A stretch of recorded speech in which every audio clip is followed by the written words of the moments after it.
I need to know. I need Go people for it. really. Go for it. Hey, Ask some people. Hey, if you live right now, or if you watching, or if you see this, hey, put in the comments who your favorite host on the podcast is. Man, is it me? Is it Black? Or is it 91?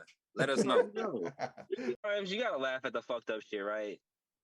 Oh, I always laugh at this shit. I don't care. That's my comedy. Like the comedy we was watching DC Irvin set on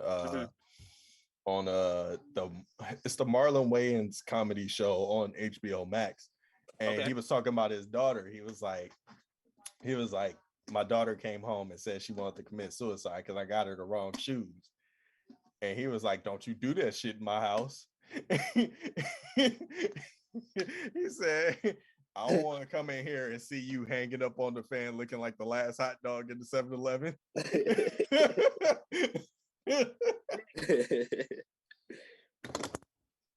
I was fucking dying, bro. I had for real though. Ain't that some black shit though? Ain't that like something like your mom would say to you for real? Like, well, get out of here. Stop playing, like get out of here type shit. Yeah, pretty much. Right. Don't do that shit in my house. Get your dumb ass. Man, go sit your little goofy ass down. Yep, sit your sad ass down is what they would have said. What you sad about is what they would have said. Fuck wrong with you? Fuck you depressed. Fuck you depressed about. Your ass ain't got no bills. Yeah, that was it. They'll bring it to you reality. I got reality checks all the time, nigga. I couldn't feel nothing. I couldn't feel no pain, sadness. Fuck wrong with you, nigga? You don't pay no bills. Did one of y'all send a link out? Yeah, I sent it to Dro. Okay, bet. Yeah, so we was just running through that because man, them shits be funny as fuck. Yeah, dark humor and animal videos. That's the shit that make me laugh. Animal videos for definitely like when he do the voiceovers and shit. Yeah, shit like that. Not even without the voiceover, just animals just doing dumb shit, just funny as fuck, goofy bro. That shit hilarious. Yo, they just be doing some interesting shit though. Sometimes you be like, Animals is funny, bro. Animals is funny as hell, bro. They really just like us. You got your elite animals that's smart as fuck, intelligent. Then you got your retarded ass animals that's just dumb and just do dumb shit. Yo, I told you that preview pump video is one of my favorites, bro. Hey, show this nigga 91, bro. Hey, I was gonna say, show me that video. Then I got a question for Tay. Since we talking about elite animals and shit, I got some questions. I found it on Kev on Stage page. All right, play that shit, and then I'll get into my shit in a second. Nigga, you smoke, nigga. What's up, viewers? We just gonna bullshit for a little while, man. We just gonna be talking and laughing and shit. There you go. Watch the last sniff, 91. All right. Hold on. Wait, no volume. What's going on here? Yo. Give me the volume. Give me the volume. Stop playing. There we go. How you feeling these preview pumps? These are just preview pumps. You can see how I'm pumping in advance. That way you would know if you want to get down with me or not. A lot of dudes ain't giving you the preview pumps. Look at preview pumps. Every pump, you can see every stroke in advance. Look how I'm working it. So you gotta look at you gotta actually look at the preview pumps, girl. I'm putting in mad pump work. You're not even looking. Work, baby, I go to work. I go to work. Hey, girl. How you feeling these preview pumps? These my life, bro. That nigga thirsty as hell, bro. Bro really sitting right there begging the dog, like, man, give me some coochie. Like, he really sitting there begging, like, come on. Like, he definitely he a simp dog if he was a person. He the dog that paid for her rent before he even got me. Hey, that's how dogs beg right there. That was a little hood nigga who ran into one of them little college girls from Santa Monica.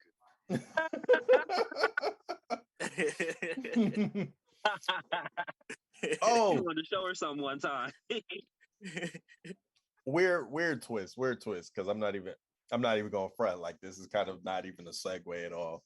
Nah, go ahead. Have you niggas seen the new stuff that's coming out for this Winnie the Pooh horror movie? Yo, I not yet. It. What the fuck are they doing? Is it a trailer? Is there a trailer? There is a trailer. I saw it on Instagram last night or the night before, and I was looking at it. I was like, watch the trailer. It's on YouTube. Send it to y'all for real. Okay, I was gonna send it to y'all, but I was like, I don't think these niggas gonna be interested in that. I'm not gonna send it to them. I'm gonna go see it. That shit gonna be crazy. I'm gonna go see it. Hold on, okay. I don't think it's gonna be a good movie. Don't get me wrong. No. I think it's gonna be mad stupid, but I'm interested as fuck. It's the irony that got you. Yeah. So it's really supposed to be scary though, right? Because it looks kind of It's weird. a horror movie. I wonder It's if it supposed to be actually a is gonna be horror like, movie.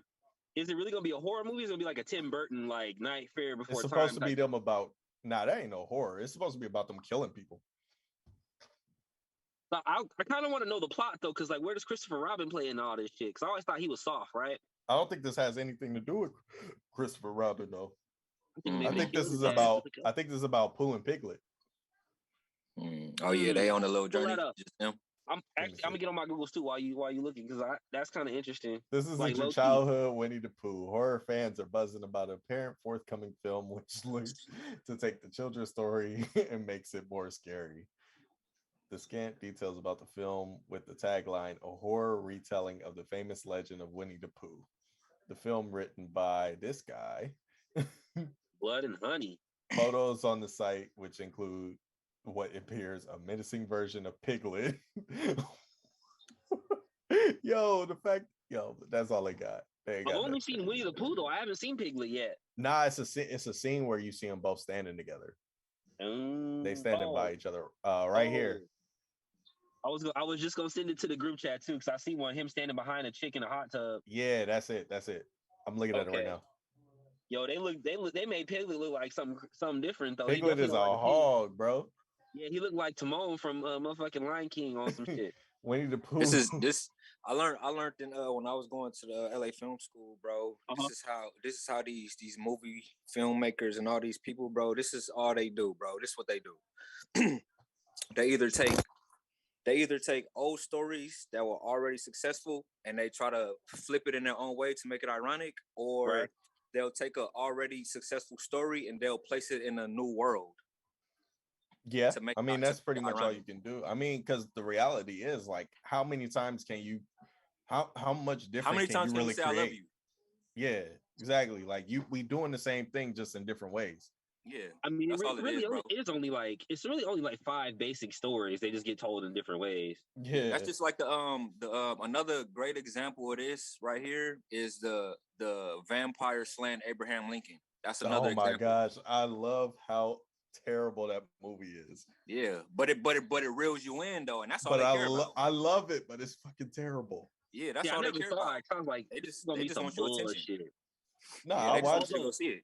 I watched it because Abraham Lincoln get the shit though beat out of him, but it didn't happen like that, I'm sure. Nah, because so what happened was there was 2 movies coming out at the same time. They actually had an Abraham Lincoln movie coming out about the same time as this one. I kind of remember that. Okay.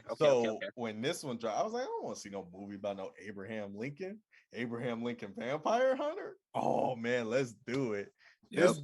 This dude over here sliding with his top hat, got the axe over here knocking shit.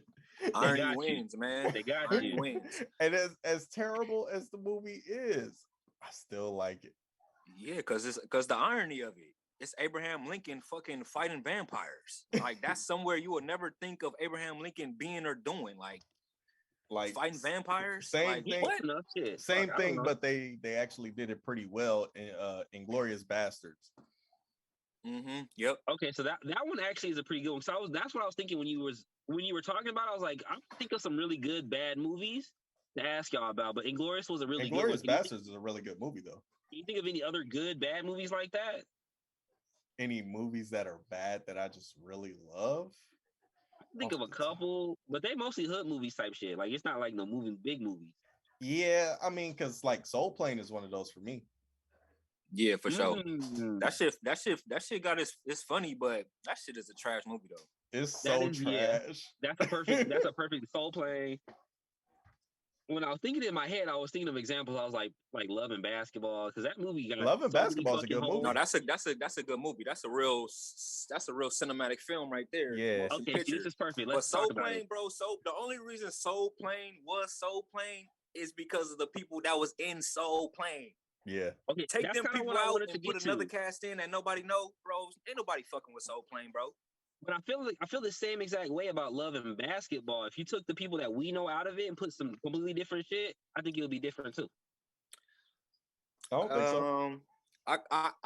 I kind of halfway agree with you because we already fell in love with those characters in other movies. Exactly. But I still think that story would have went anyway, no matter who was playing a part. I think if it was Angelina Jolie and Brad Pitt and it was a fucking tennis movie, it would have been a white classic. It would have went because the story was good. Better though. I feel like it would have been better because the story had holes and it had certain things. I'm like, all right. But also, it was made back then, so they can only do so much. Yeah, but okay. But then I know you, and I'm like, nigga, we're not going off of realism here. It's still a movie. We can't go super... No. Not the realism part, just the story in itself. Like, when you rewatch it as an adult again, you be like, all right. What do you mean? Some stuff got to be kind of left for question. Like, yeah, that's what I'm saying. Like, what do you mean? Like, because I'm not sure what you mean. Let me think. I just remember, I don't remember like exactly specific points because I wasn't even planning to talk about loving basketball, but I just remember watching it and like feeling like I know what's gonna happen, but how the fuck? Like there's some things in here that they could have showed that would have. You feel like the timeline was moving too fast? It was kind of weird. It was weird. Yeah, it was like they was trying to like they had trying to squeeze too much. Oh yeah, but that's a movie though. You gotta cut time out. Yeah. You gotta cut a lot of stuff you film out though. So that's just like they could have cut like a grip of like the college shit out for him, whatever. They could have, I don't know. It just could have because there was you can't do that. Because it's about them loving each other from kids to adulthood. Exactly. College was a part of that. His college experience was a part of that. And the basketball was the glue. Yeah, so exactly. How do we make it better? Because I'm sitting here watching. I thought it was a good movie. I don't see no improvements. In my own opinion, I don't have no improvements. So off the top of my head, real quick, I would have broken it into two movies. No, absolutely not. I would have broken it into two movies. And because we already know they was back then, Omar was one of the number one black niggas right there, and Sanaa was one of the number one actors. So I would have did two movies. I would have did the first one. I would have really gave you like some more of their childhood, go into high school, just like that shit was perfect. And then I probably would have cut right when they got to college and then brought it back up. Because there's so much shit that happened. Hell no, bro. There's so much shit that happened. Like, it's too much. You want too much detail. Nah, you want too much detail, bro. And I was just saying, like, some stuff has to be left for question in movies, bro. You can't tell, like, everything can't be explained, bro. But that movie, I'm sitting there like... Love and Basketball is not a two-part movie. I feel like a good story is like if I fall asleep during some of it, I could wake up and be like, okay, this happened. Okay, I'm cool. You can't do that with Love and Basketball, my nigga. You fall asleep, you still know what's gonna happen, but I'm like, because you're supposed to watch the movie. Nobody told you to fall asleep.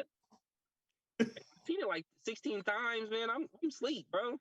Nigga, nobody told you to fall asleep. But if you watched it all the way through, then you don't need to question what happened in the middle. You know what happened. No, I know what happened. It's just like how they got to what happened is kind of sketchy, I guess, is what I'll say. So you got a problem with how they wrote the story? Essentially. I wouldn't even say that because we don't know exactly how much they cut out. That's why they got the director's cuts. Have you seen the director's cut? We gotta watch the director's cut. I haven't seen it. I'm not watching no fucking director's cut. Yeah, I don't care about it. I don't care about that, bro. You want more detail? I like the regular version, nigga. I ain't tripping. Cool with the regular version. Hold on, though. Don't slide past that because the director's cut of Friday was way better. It wasn't. It was whatever, bro. It wasn't. It didn't make me love or like the movie no more or less, bro. I agree. It just okay. So for me, and this might be just a me thing or my type of person thing, but it gave me more details because like I didn't know this homegirl had a nigga in the bed until I saw the extended version. On the regular version, none of us did until it got pointed out for the most part. Yeah, I didn't know that until I started making. That was a regular thing. Yeah, a couple years ago. None of us did that. That ain't got nothing to do. You can see it on the regular version. You just it's on the regular version too. Like none of us just paid attention to it because most of us were focused on her being upset. But we just never looked. Like if you watch a regular movie, you like after seeing all the memes and stuff, he's in the back. That nigga for sure back there. I just think the extended version, because the scene before that is longer. It's not just a quick like, boom, she's already getting into it, blah blah blah. Like it slow plays it a little bit longer. So for me, the regular version is the version that I like because I don't like prolonged scenes and things being dragged out. That part. I only saw one. So you hate Dragon Ball Z then? Yeah, when they be talking and shit, I be kind of like over that shit. Like, you bro, want the shut up action and fight. as opposed to the dialogue. Okay. Like, Okay, shut up no, and fight, I'm with bro. that. For some things, I am with that because like Dragon Ball Z did drag it long, like really Nigga, long. they be talking for 3 They be episodes talking, before they and fight. then they be Yeah. like, next time on Dragon Like, Ball bro, Z. hell no. Yeah, Goku. that's why you gotta watch that with like you gotta go online and get the ones without the fillers because yeah. So I rock with you on that though. I've Hey, only did seen one y'all seen the new where I Goku needed movie to- about to come out? Yeah, I've heard about that. Let's talk about that. I'm gonna go see that shit for real because I'll the be last there. one, Broly, bro, was hard. Hard. Mm-hmm. I went to go see that shit. Actually, I was in your city, Tay. I went to go slide in your city and see that. They got Goku looking tight too. mm-hmm. Yo, we might have to make that an XCI event. I don't know. I'm going. If we could all get tickets at the same time, type shit, because I know that shit gonna sell out. I'm going. And speaking of this whole topic here, I felt like that movie was too short. But most of their movies are really short. Okay, I thought we could definitely talk about that because Broly was amazing. It definitely could have been longer. I could have watched him whoop on Frieza some more. Yo, but that was probably the only part I disliked. But at the same time, I got it. Like, yo, Broly was just unstoppable. Like, he was just whooping ass. Broly is what the Hulk was supposed to be in Avengers for me. Yeah, but they wimped out him. The only but to what we were talking about, the only movie I've seen where the director's cut like made the movie better was Justice League, and that was super long. Like, they cut out so much stuff. How long was that movie? And then that's a The different actual movie. Yeah, the regular movie when they released it was like 2 hours and some change. That's the director's cut was 4 hours and some change. Like a Harry Potter movie. No, Harry Potter's 2.5. Why I feel like they so damn long? Because you ain't watched the Harry Potter movie. They 2.5. Not a long time. I've seen every Harry Potter movie. They 2.5. For some reason, I feel like they. Oh no, I'm thinking Lord of the Rings. That's the long one. Lord of the Rings are 3. Yeah. My bad. Closer to like 2:45, but they're like 3. Yo, since we're talking about older movies, I just thought about something. I feel like Star Wars movies are overrated. I mean, honestly, a lot of people do feel that way. That's not a I don't know if it's like a hot take or not. It's just something that popped in my head. Like, I like the plot line and I like the shit behind it. Like, I like the idea, but just the movies, like when you go back and watch them, even the newer ones are better, but the old ones, nigga. The newer ones is trash. The newer ones are trash compared to the second set. I'm talking about like most people like the original one, like the one that starts it, or the one that you see Luke for the first time and everything else. Yeah, I think it's weird because they started in the middle of the story. I prefer this. No, they didn't start. It's not how they did it. They just decided to go back, and then they decided to go forward. Yeah, and that's their fault. That's dumb. So they didn't start it that way. Like they started off with Luke, and then they said, "Well, how do we get to Luke? Okay, let's do the story on how we got to Luke." Mm-hmm. The same thing. Like, you just brought up Harry Potter. Like, Harry Potter, they had their whole set, and now the Fantastic Beasts series is before Harry Potter. But see, Harry Potter, the way they did it, they flowed through the story of Harry Potter, and it makes sense. Like, even if you didn't read the books, you can still follow it. They did the same thing in Star Wars, though. Star Wars is a little bit more. Except really, their problems never really end.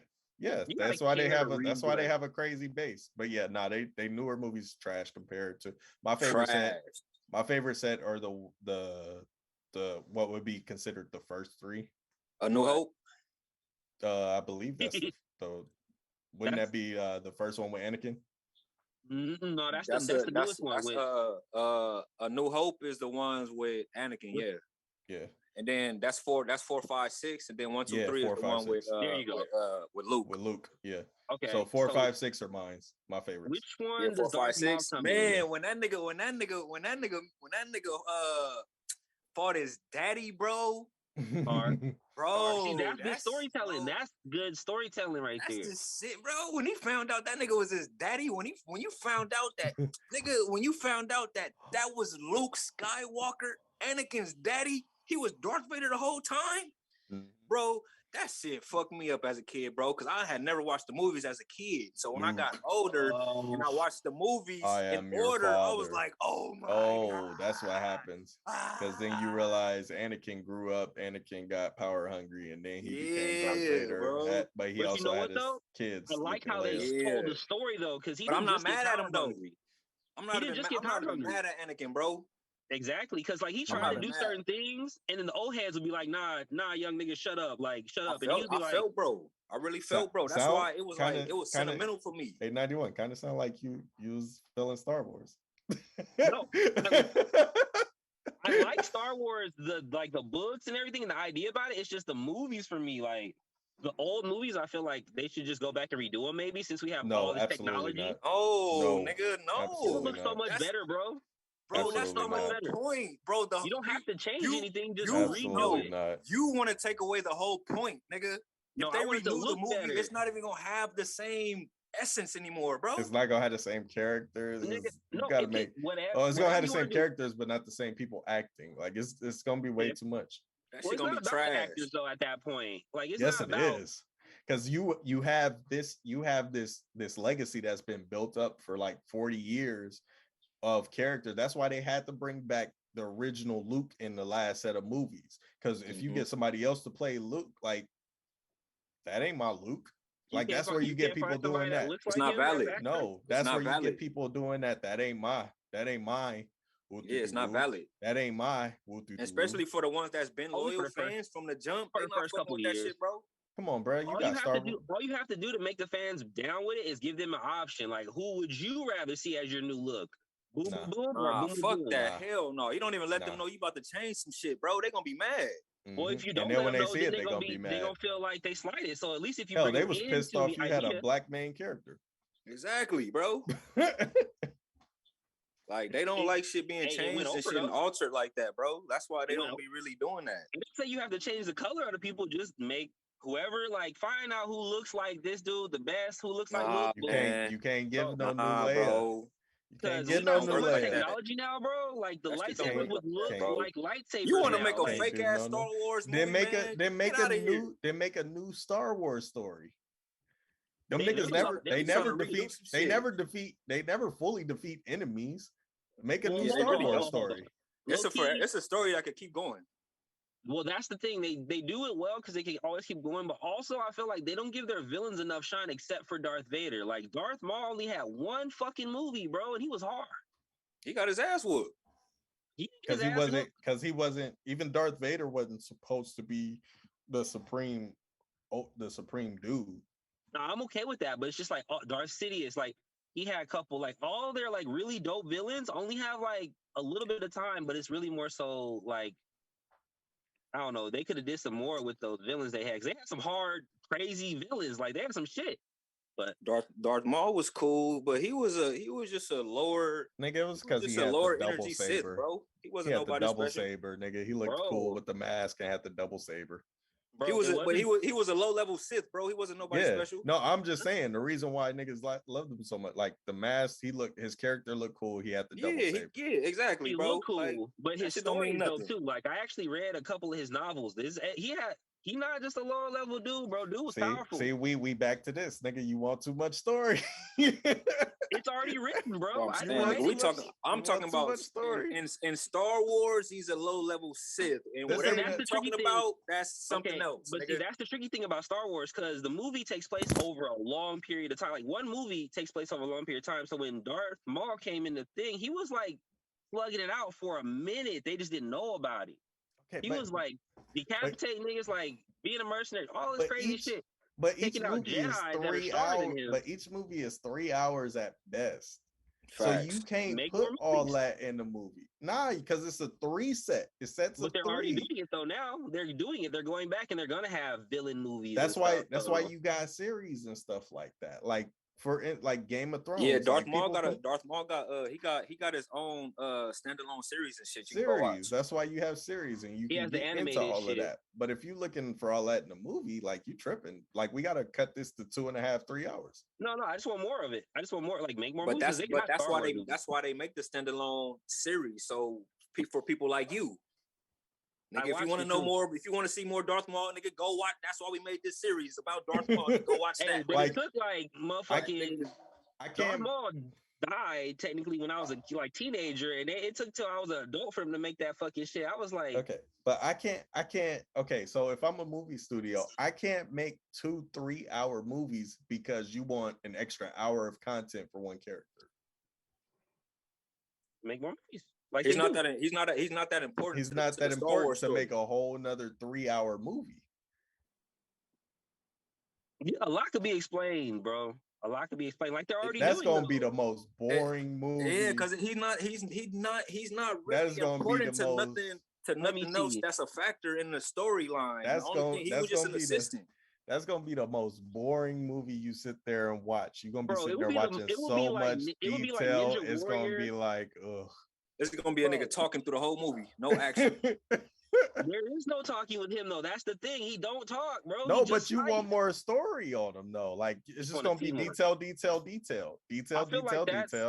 That's the Obi-Wan movie that's coming out, bro. That's gonna be just talking, but people want to see that shit. Is it a movie or a series? Nah, it's the movie that's coming out. I'm looking at it right now. It was supposed to come out already, but I guess they pushed it back. Yeah, they pushed everything back. Biggest point is, nigga, in these movies that are already 3 hours long, you can't sit there and add an extra hour because you're gonna lose your audience. Yeah, because the movie is already going in a direction. So if you take a side right and start talking about this nigga, they're gonna be like, what the fuck? It's like, what the fuck going? They're gonna be like, what the fuck going on? they introduce the coldest villains and they just chop him off in like one movie. It's just weird. No, they introduce them and then they make standalone series or other TV shows about those characters for people that want to know more about those. That's like people. Game of Thrones. There's one actually. That's like Game of Thrones. There's plenty of source material, but you know what I'm saying? They put it in a series form because you have the room. It might even be in a book or magazine or something too. Like sometimes it's transmedia. Like it don't always be something you can watch. Sometimes you got to go and read about that certain character because they didn't make no visuals. Know how many people pissed off at The Walking Dead? Me, bro, I'm one of them. See, exactly. You one of them people who was, man, this is not how it happened in the novel. Like, dog, it's TV. Gotta do it different. And me personally, I was like, well, this didn't happen in the novel, but all right, let me enjoy it. Let me. I can work with it. For me, it was hard to enjoy because the shit was so different at points. I'm just like, but you can't expect everything to be the same. I gotta build something different. Call it something else. I don't know. I gotta build something different. Why? I'm not building this. This is not what I'm doing. I'm not giving you a TV show. I'm not giving you a TV show that 100% copies what's in this book. So I'm still being creative. Say the show is based on this. That's it. Don't say this is X, Y, Z. It is based on that. You just assuming it's not, just like all the Marvel movies. They're based off a comic. They're based off of different comics, but they're not super tied to it. Well, see, that's why people get mad. Like old, comic book fans and people like real fans get mad because they're like, that's not how it even would have went. Even if you took a little bit of it, the villain doesn't go down like that. I'm gonna just say this, bro. A lot of those people that you're talking about that get mad don't understand the art of transmedia. No, well, you did say one thing I don't want to slide by. Transmedia is important, especially like with Star Wars, for instance, because it is a novel. Like you said, there's animated series, there's movies, toys, like board games, everything, like tennis shoes, or whatever you can think of. There is Star Wars, so that more than anything else is a really good example of how you can, like you said, if someone like me wants to get more of something, story in different ways. Yeah, you could definitely find it. Like I wanted more of Darth Maul, so what I did, I Googled Darth Maul stories, found the novels, and started reading them shits. But it was available for me, so that is a really good way to service a broader crowd and just giving them like something they can see, because there's gonna be people like me that want to know more, people like you guys that want to just get to it. Like, so transmedia is important. Like that's actually something that you hit on something like I think that will go over a lot of people's tops for real. And for because me, it's just easily accessible. Like you and don't for think about it. yeah, and for me, it's not not wanting more, because I do like I said with Walking Dead, like I have read the graphic novels, but like Which one do you like better? You didn't say yet. I don't really. It is They're just what it different. They're just is. different for you. Okay. The only difference is anything that I read, like I've read a couple Harry Potter books, like the same with that, like, but I don't take that into my viewing. Okay. I take For my me, viewing. Go ahead. I take my viewing as like that's just a different experience. Like this is what they're gonna give me, and I'm gonna see. Biggest one, right? Like Avatar the movie, not the big giant blue people.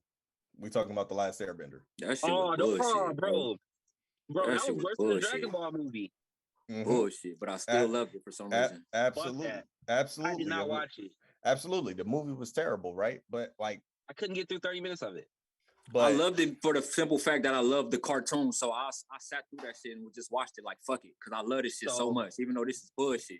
I love the cartoon a lot, and that's why I watched the Korra version, because I was like, I fuck with Aang, so I want to see what happens to Korra. But the movie, I got on that energy with you, like I was there, and then I watched it, and I was like, same thing. I can't do this to myself. Yeah, but see, the reason why we all watched the movie, and we all know, like, they have so much different source material that they could have pulled from that they didn't, right? But it wasn't necessarily the story; it was like how they put it together, the acting, and that shit was trash. It wasn't necessarily the story and what they left out, right? Because like ultimately they got to the summary of the first book, but it was the screenplay for me, bro. It was just how it was all put together. You see what I'm saying? Trash, I didn't like the graphics. I didn't like how I could see the strings they was jumping from. I didn't like none of that shit, bro. The casting was bad. Like, it was a lot of stuff. So ultimately for me, it's like, it's not necessarily that I needed more material. Just do it right. Yeah. And I'll watch and I'll love what I'm viewing. For Dragon Ball, like I just feel like any anime is hard to adapt to a live action movie because they don't usually go that well. Like Death Note, for instance, they did that one on Netflix. I was looking forward. Death Note was hard. The real movie, series. The real movie. That shit was That shit was Can't hard. say I haven't seen it. Okay, well, watch it. But you know why? But I never seen the cartoon though. See, that's okay. So if I digested it like you did, Tay, I would probably think it was hard. But I fucked up, just like with Walking Dead, by reading the graphic novel and really liking it. And then see, that's your problem, my nigga. Stop reading so fucking much, bro. You're ruining life for yourself. Stop reading. I read, bro. I read, bro. You gotta read. No, I'm fucking with you. I don't even think it's that. I think when you take what you know and you put too much stock into it, you kind of you put yourself in this place where you can't really enjoy the material for real. Yeah, because you want the same experience that book gave you. You can't have it like that. You sound like the classic reader, right? Like where it's like everybody who reads the stuff through, they're like, this does not live up to what I read in the book, and it's like, dog, like it don't like. I know like so many people like that. Bro. I'm like, dog, think about it. Think about it like this, bro. All right, go. Think about this, bro. You can write and be creative as you want to be with your writing, bro, your words, bro. But when it comes to translating those words to a movie screen, bro, that's a whole different ball game, bro. And it's not easy, bro. It's not easy to give the same experience as some words did, as opposed to, what you're viewing. You know what I'm saying? On top of that, too, when you're reading it and you're translating, I mean, but when you're translating the words in your mind, you're also putting the vision of what everything is in your mind too. Facts. You know what I'm saying? So then somebody's coming with this whole different vision of shit, and now you're sitting here like, this ain't what I envisioned in my head. Facts. Instead of looking at it like a new experience or a new way to take in something that you already took in, like, you know what I'm saying? For me, it's like, if it's not going to be the same, it has to just be just as good or better at least. Switch, motherfucker. Don't give me like the Avatar version of the story and expect me to like that. Like, nigga, I'm a better consumer than that. I'm not stupid. Like, I don't want that. Look, okay, The Last Airbender might have been now to make a good movie. The Last Airbender was a great but terrible example, but at the same time, like, it's a terrible because it was a terrible fucking movie, but it was a great example of like we had so much material for this movie, and like I said, they summed it up. But at the same time, like, just give me some better actors. Figure out how to do it better. That's all. That's all. Can you hear me? Wow. Yes, sir, Dro Boy. Bro, fuck all this booking movie shit. We'll get back to I'm glad I'm here because I never watched Avatar. My dad was a big Avatar. He fucked with it. I never looked at it. So I enjoyed the movie. The Last Airbender? Yeah. See, that's what I was born in the house. All I had was DVDs. I watched the commentary and everything. Yeah. If you don't know what you're getting, it's cool. Yeah. Okay. Yep. Fucked it up by reading first. That's true. See, I came from the cartoon series first, so that's why I'm like, nah, that ain't going for me. That ain't it. He said he fucked it up by reading first. That was a great example. Yeah, nah, this nigga, he was basically talking about how, because we was talking about how, like, you know, movies nowadays, they damn near 3 hours and shit, and 91's like, man, I needed more detail on this and on this and on that. And I'm like, they already 3 hours. Like, at this point, like, you're gonna kill consumerism because you're gonna have to. I haven't watched Justice League. I haven't watched the new Batman. Okay. All for those reasons. The 4 hour Justice League gave you a whole lot more than the 2 hour one. I believe that. I really sat there to watch it. So you low key kind of proved my point right there with that 4 hour versus the 2 hour joint. Like sometimes it's necessary. Sometimes. No, but also in that nigga, they was also bringing together like 5 different characters. Yeah, trying to sum them all up. So that's different, bro.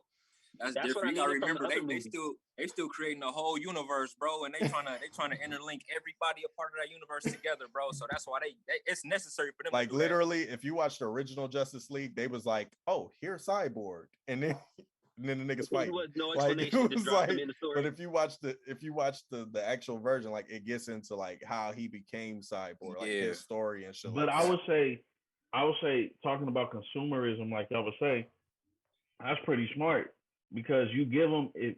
You're gonna give them the direct project, right? Mm-hmm. But then for the other stories that we're gonna give you, that's deeper and better, is gonna be for those who want to see it. Exactly. Transmedia. I agree with that part. Make the audience transfer to other platforms to look at this same product and experience it in a new way. That's the whole point of it. Yeah, absolutely. Justice League just did that shit really horrible. That's kind of what I'm looking for out of that. Yeah, because we started because this nigga said he wanted Love and Basketball longer. Yeah, what you think about that? I think it's a good bad movie, but it could be way better. Who said that? This nigga 91, man. We on your ass, boy. Let's talk about it. We on your ass, be boy. better, bro. I know you was chilling with a female today. I know you was chilling. Or you got some of your best stuff off of Love and Basketball right after the movie went off. You got the best you ever got. You said Love and Basketball longer. I got enough. I had enough personally. I was good. What else would you want? That's what I was saying. What more do you want from me? What do you want? So I just feel like they could have told some things better. It doesn't necessarily have to be longer, but they could have just went about it differently, and it could have got to the point a little bit differently, and it would have explained more. I don't necessarily he don't like the timeline. He don't like how they move forward in the timeline. The timeline is fucked up for me. This nigga said they could have did a 2-parter and spent a little more time in college. This nigga said once they in high school. He said in the movie in high school and then start again when they're in college. Hey, a lot of shit happened. Hell no. You gonna see that nigga ditching like part 2 coming soon? Like, nah, nigga, nah. I'm not agreeing with that one. They work for power, bro. They got to do senior ditch day. But I think to go deeper into it, you got to think when that movie came out and what black media was then and how it was cool then and what you're looking at and basing it off of now. That's why it's a good bad movie. Like it's just like it was a great movie. I don't think it was a bad movie at all. Don't Be a Menace to South Central is a classic. If you're classic. So is Love and Love and Basketball. They're classically good, bad black movies. You're They're not crazy. good bad movies. You're crazy. Nigga, I do not need to see 10 Hey, minutes of this nigga cry at night. Bro, you starting to sound like Uncle Ruckus right now, man. For real. So you think? So hold on. So you think Brothers is better than The Wood? Brothers? Yeah. No. What No. movie is that? Okay, good. Okay, good. We're on the same page because The Wood is a really good black movie. It's not a good But, bad movie. It's but a the good brothers, movie. the brothers is a good movie. Like the Wood is like everybody. The brothers speaks to a certain type of black crowd. demographic. Yeah. And I feel You like would only understand it if you was a brother. Like that poem that Bill Bellamy went off with. Oh, The Brothers. I seen that. yeah, I that seen one. that movie. That one. It's Yeah, I like seen it's a that movie. similar kind of thought pattern in the movie, but it's executed differently. Man, But- every nigga felt that movie, man. What? But the wood though, The Wood Come is on, bro. more the Wood is more family oriented. a little bit. Well, But I would it's say also, The Wood is more of a comedy. The Mhm. Wood didn't have a crazy female at the end trying to shoot the nigga in his house, talking about, come on, nigga, in her wedding gown. That didn't happen at the end of The Wood. It was Also, just- it was- Oh, that nigga got married. Also, it was real representative of like we're all that age too, where when that shit was out, like we was all around that. We was age, all going like, through that shit. rewatching it, like yeah, like that's Mhm. our But I think upbringing. that's why we relate to The Wood, because we was like in high school and we was watching Exactly. them in high school. Exactly. The Brothers, You know that what I shit mean? for older niggas that fucking dealing with wives and shit and all that type of Yeah. shit. that's the Like, shit you nigga, can relate to now. ain't Type dealing with shit. that. Yeah. we Exactly. young She said, niggas. love. You. Nigga. Because like I look More at was made scenes light-skinned in the niggas look Wood, bad. like the dance scene, trying not to get hard. You know what I'm saying? Oh, me. That shit used to You know what really I'm happen, saying? He said, you like that? You like that? And mama came in the house like, Hey, boy, how many- what is you doing? Hey, Oh, how for many real, though? times have you been dancing with a girl, fool, and your shit start rising, fool, and you thought to yourself for a second, like, fuck it. You just said, fuck it. If she I'm feels it, sorry. she That's feels what it. I thought. I didn't know North Carolina. Early days, it used to be like, but when I was in the club, come here. Oh, me. Early Yeah. days, it was embarrassing. When you get older, you be like, come here, get all this dick, bitch. Nah. Give this dick. Well, yeah, I gotta agree with that. When we went I to the think middle that's school true, though. dances, you'd be like, Hell yeah. Yeah. you did your job, girl. You did your job. Oh, me. Oh, me. Nigga, these niggas get props for dancing with a female. Good shit, fool. You did your shit, bro. Yup. Mm-hmm.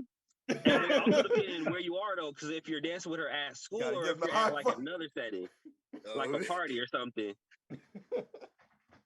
I remember them Pop Warner days when we was dancing in the garages. And niggas was sweating and being white beaters, and then we sitting on party chairs. And then it was like epic if you got a lap dance. Like you always dance on the wall, but if you got the lap dance, you was that nigga for the night. Yeah, you was that nigga. You was that nigga.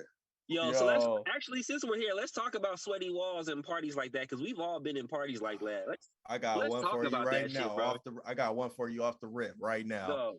Oh, bruh. So look, it's me, my bro Walt, my other bro Ashton, right?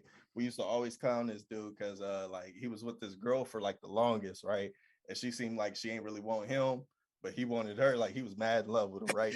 But that's our bro. So we used to clown about it, whatever, right? But she had a birthday party, right? She lived in like Riverside. So we like, all right, we'll go. So we drive down to my bro Ashton house. He live in Pasadena. And then from there, we hop in his car. He take us down to her house, right, for the party, right? So, little garage party, you know what I'm saying? Everybody in the garage, they got the music up, lights going, How old are y'all? At this point, we like 19, 20. Yeah, that's important. That's important. Okay. Yeah, she like 19, 20. Y'all nasty for being 19 that's in the garage. Keep going. Well, it was her party. Hey, because for real, at 19, you should be in the house for real by now. Backyard something, y'all little nasty thought. Hey, it's her party. It's at the parents' crib. She's not a thought. You're a thought for going. I'm trying to hope. I'm hoping his friends there the whole 9 yards. You know what I'm saying? But hey, so So we pull up, you know what I'm saying? We speak to her moms, everything cool, you know what I'm saying? And so we meet her brother gay. But we like, okay, cool. How you doing with the like we never met her family. Like we've seen her in passing, but we've never met her family. So we all in there. So we go in the garage, right? Like we just at this point, we just waiting on people to show up so we can have a good time. A song came on. I can't remember what song it was, but her brother bust in the garage. Her brother bust in the garage. It was like, bam, start twerking on the garage. I was like, bro, we gotta go. I would have left. I was like, we gotta go. Hey, it's time to go, man. You gotta tell your girl. You gotta take me home. Man, let that man have his time, man. Oh, he was having his time. He did that shit right by us, and I was like, time to go. Time to go. He felt the vibe from y'all, bro. It's time to go, man. Don't be trying to play. I was like, thanks for the invite. I'm just saying, y'all got a podcast. Don't be looking homophobic on your podcast. It's gonna go a long way. Let that man do his dance, man. Hey, I'm gonna head out. Y'all was jealous. Y'all could have twerked like he could. Hey, all right, I'm gonna head out. Hey, I swear, I just want to know if somebody was standing in the garage, dancing in the garage, and accidentally hit the button like, boop. That's all I kept thinking. Hey, man, you ain't supposed to open the garage, man. Get away from there, man. I'm like an old ass uncle that said that. Get away from there, man. Yeah. Somebody with the garage on his ass. We left before that, because at that point we was really like, and you know, during that year, what was that? 19. That's probably like. Was there girls there? 2010. It was a couple. Like a couple of her friends was there already. Yeah, it couldn't have been that many girls if one gay nigga. Yeah, because y'all just want to say fuck it. Y'all already. You look. With all due respect to that man who goes that way, y'all already wanted to leave. Once that happened, that was the cue. That was the cue. Like, yeah, it's time to go. It's time to go. You said it right. Was the straw that broke the camel's back. It wasn't him. Yeah, it was the party, and then that happened. You're right. That's exactly. Like, all right, that's it, man. We out of here. We out, man. We out. And if it wasn't, just say it was, because I don't want the LGBT elemental P community coming for your ass, for real. Niggas will come for you. Nah, and then on top of that, I don't believe in cancel culture though. You feel me? I really say what the fuck I want to say. Oh, it ain't cancel culture, brother. It's business. It's just But on top of that, you know lot of gay men in business, so you better be nice. I know. Respect what they got going. I already know, but fuck. But on top of that, it was the fact that we already didn't really like old girl like that, because she had been playing my boy out. You know what I'm saying? But we just there for him. And where'd y'all drive to Riverside from? Pasadena. Too far. You just said it. Exactly. Hey, that was in his car. Still, my time is. Did you buy any alcohol that night? Did you put in any money on any gas, any alcohol? Nah. All right. Well, you didn't want to go. You just want to roll. Yeah, nigga just want to roll real quick. He just want to roll to see what was going on. Right. So you just lost some time, basically. Well, I was already staying out there with him for the night anyway, like because that's you was just along for the ride anyway. Yeah. If they would have went to Mexico, you would have just had to go. Pretty much. Basically. Pretty much. We going to a party in a garage in Mexico. Nigga, let's go. She been trying to play me. I'm about to be up there. You gotta roll. I mean, I guess. Was the best times right there. When you go somewhere and end up somewhere totally different, them was the best times. Like, what? How did I end up here? What am I doing? You got money. If you got money. I mean, yeah, when you got money, of course you want to buy shit when you go places. But shit, sometimes it'd be cool just to be places that's you end up somewhere you ain't supposed to be there and you ain't got no money. You like, nigga, can I go home? Facts. Can I go home? Bro, just take me home, bro. I didn't even know we was coming this far, bro. I don't even know where the fuck we at, bro. Especially when other niggas look buying at your shit. GPS to find the city. Yeah, you can't stand that one nigga that be like, hey, y'all hungry? You can't stand that nigga when you broke. Like, damn, nigga, all you gotta bring up buying some food and shit. Like, nigga, I'm broke. Damn, y'all niggas didn't eat before y'all left the house? Nah, we have one of those. He ain't your real nigga though if he buy food and he don't get you some too though. Yeah. No, of course. But being broke, you always hate that one. You always mindful. Buying food, nigga. Nigga, you know I gotta ask you bro. You already bought it yesterday, bro. I ain't tripping. Because I know, because there's real niggas that'll be like, I know when you got it, you got it, and we good. Facts. You gonna get me back? No, facts. Nah, Facts.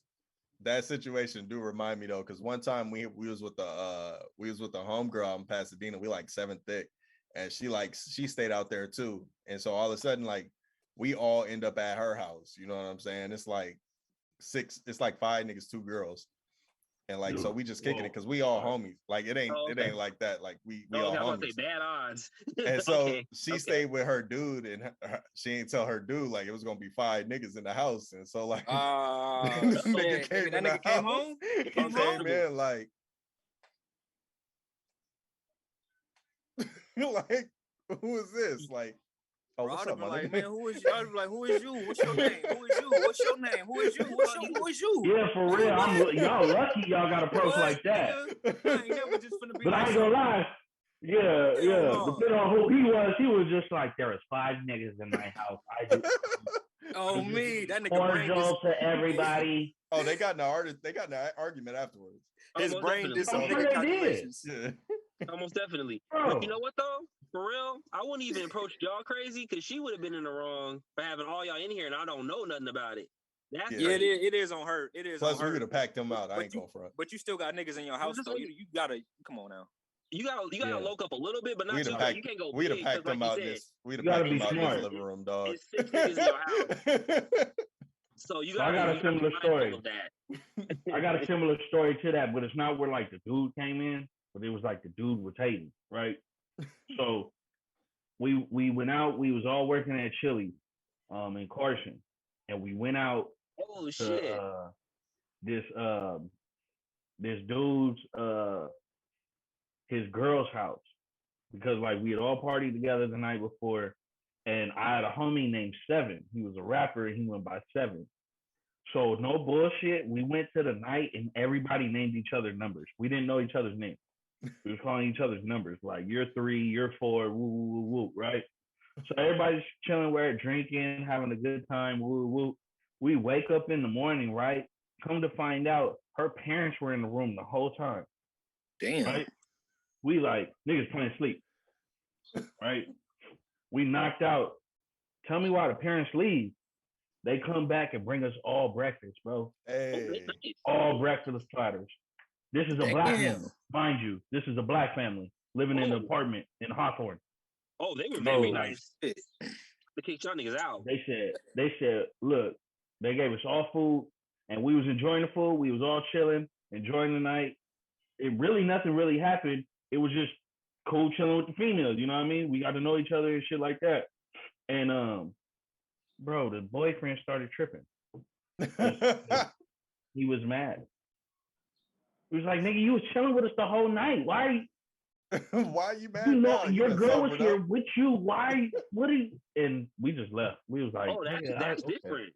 That's way different. But shout out to them parents, though. You know what I'm saying? Because that was probably on that. You know what? I'd rather y'all be here doing your thing. No. Hold on. Let me clarify this. This is when I was like 23, 24. Still, like that's some cool parents. That's like, even better. Like, I'd rather y'all be in here doing y'all thing than out there, and then y'all fuck around and get into some shit. Yeah, that's different. It was dope. And then that nigga started tripping. We was just like, what that nigga was tripping for though? Come on, 9. What's he wrong was just well, one. With all due respect to shorter people, it was a short dude. Complex.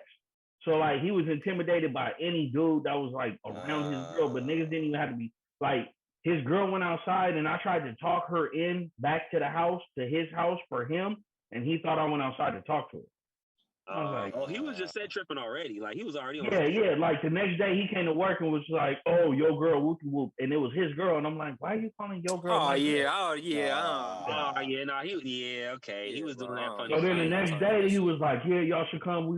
We gonna have our friends," and then we did the numbers thing, and then like we fell asleep over there, drunk and shit. We woke up, played sleep when the parents woke up. They came back with food. I'm talking about like sausage, egg, bacon, and pancakes.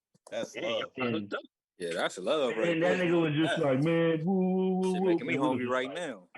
We gotta leave, bro. We gotta leave. Cap. Fucking 9, always fucking shit up. That's work friends though. Work friends can be weird sometimes. You shouldn't party with work friends, man. You can't trust work friends.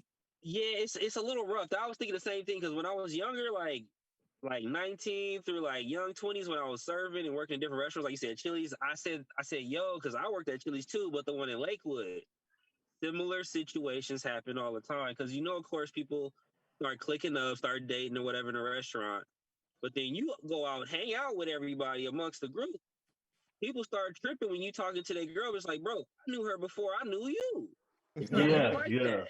That must be like that must be a Chili's thing because we wasn't getting down like that at the Ralph's. I actually worked at the Ralph's down the street from the Chili's. Nah, Chili, but you got to think Chili's and Ralph's is different because I worked at actually both. To be honest with you, okay. Chili's is Ralph's is like Ralph's is you're just gonna get people ain't coming in there for nothing but fucking groceries, bro. They coming in to get their shit and they want to get the fuck out of there. Mm-hmm. Chili's niggas just coming to get away. Niggas coming to get drinks, buffalo wings. Watch the game. I done had some crazy shit having me work at Chili's. Just from people who've approached me, women I've approached, nigga.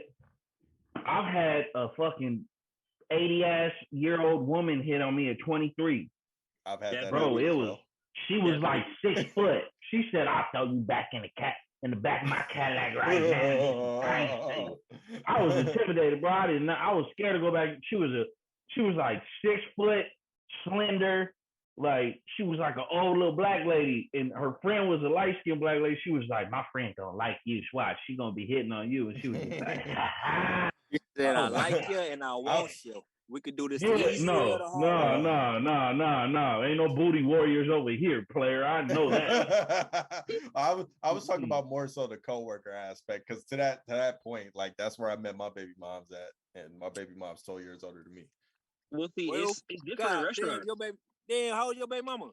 12 years hey, leave that alone, man. You ain't supposed to ask a woman, right? Leave that shit alone. What you can do? Fuck that. Wait, ain't you 33? 12 years old. Hey, leave it alone, man. God damn. I got a homie that got turned into a grandpa at 30 years old, so just chill, okay? Leave it alone. If niggas is in love or was in love, then let them be in love. It don't matter. They're not even together no more. I was 21, 22 when we got together. Yeah, they not together. I bet you she was showing us the thing. She had some good credit. She had her own house. He was like, nigga.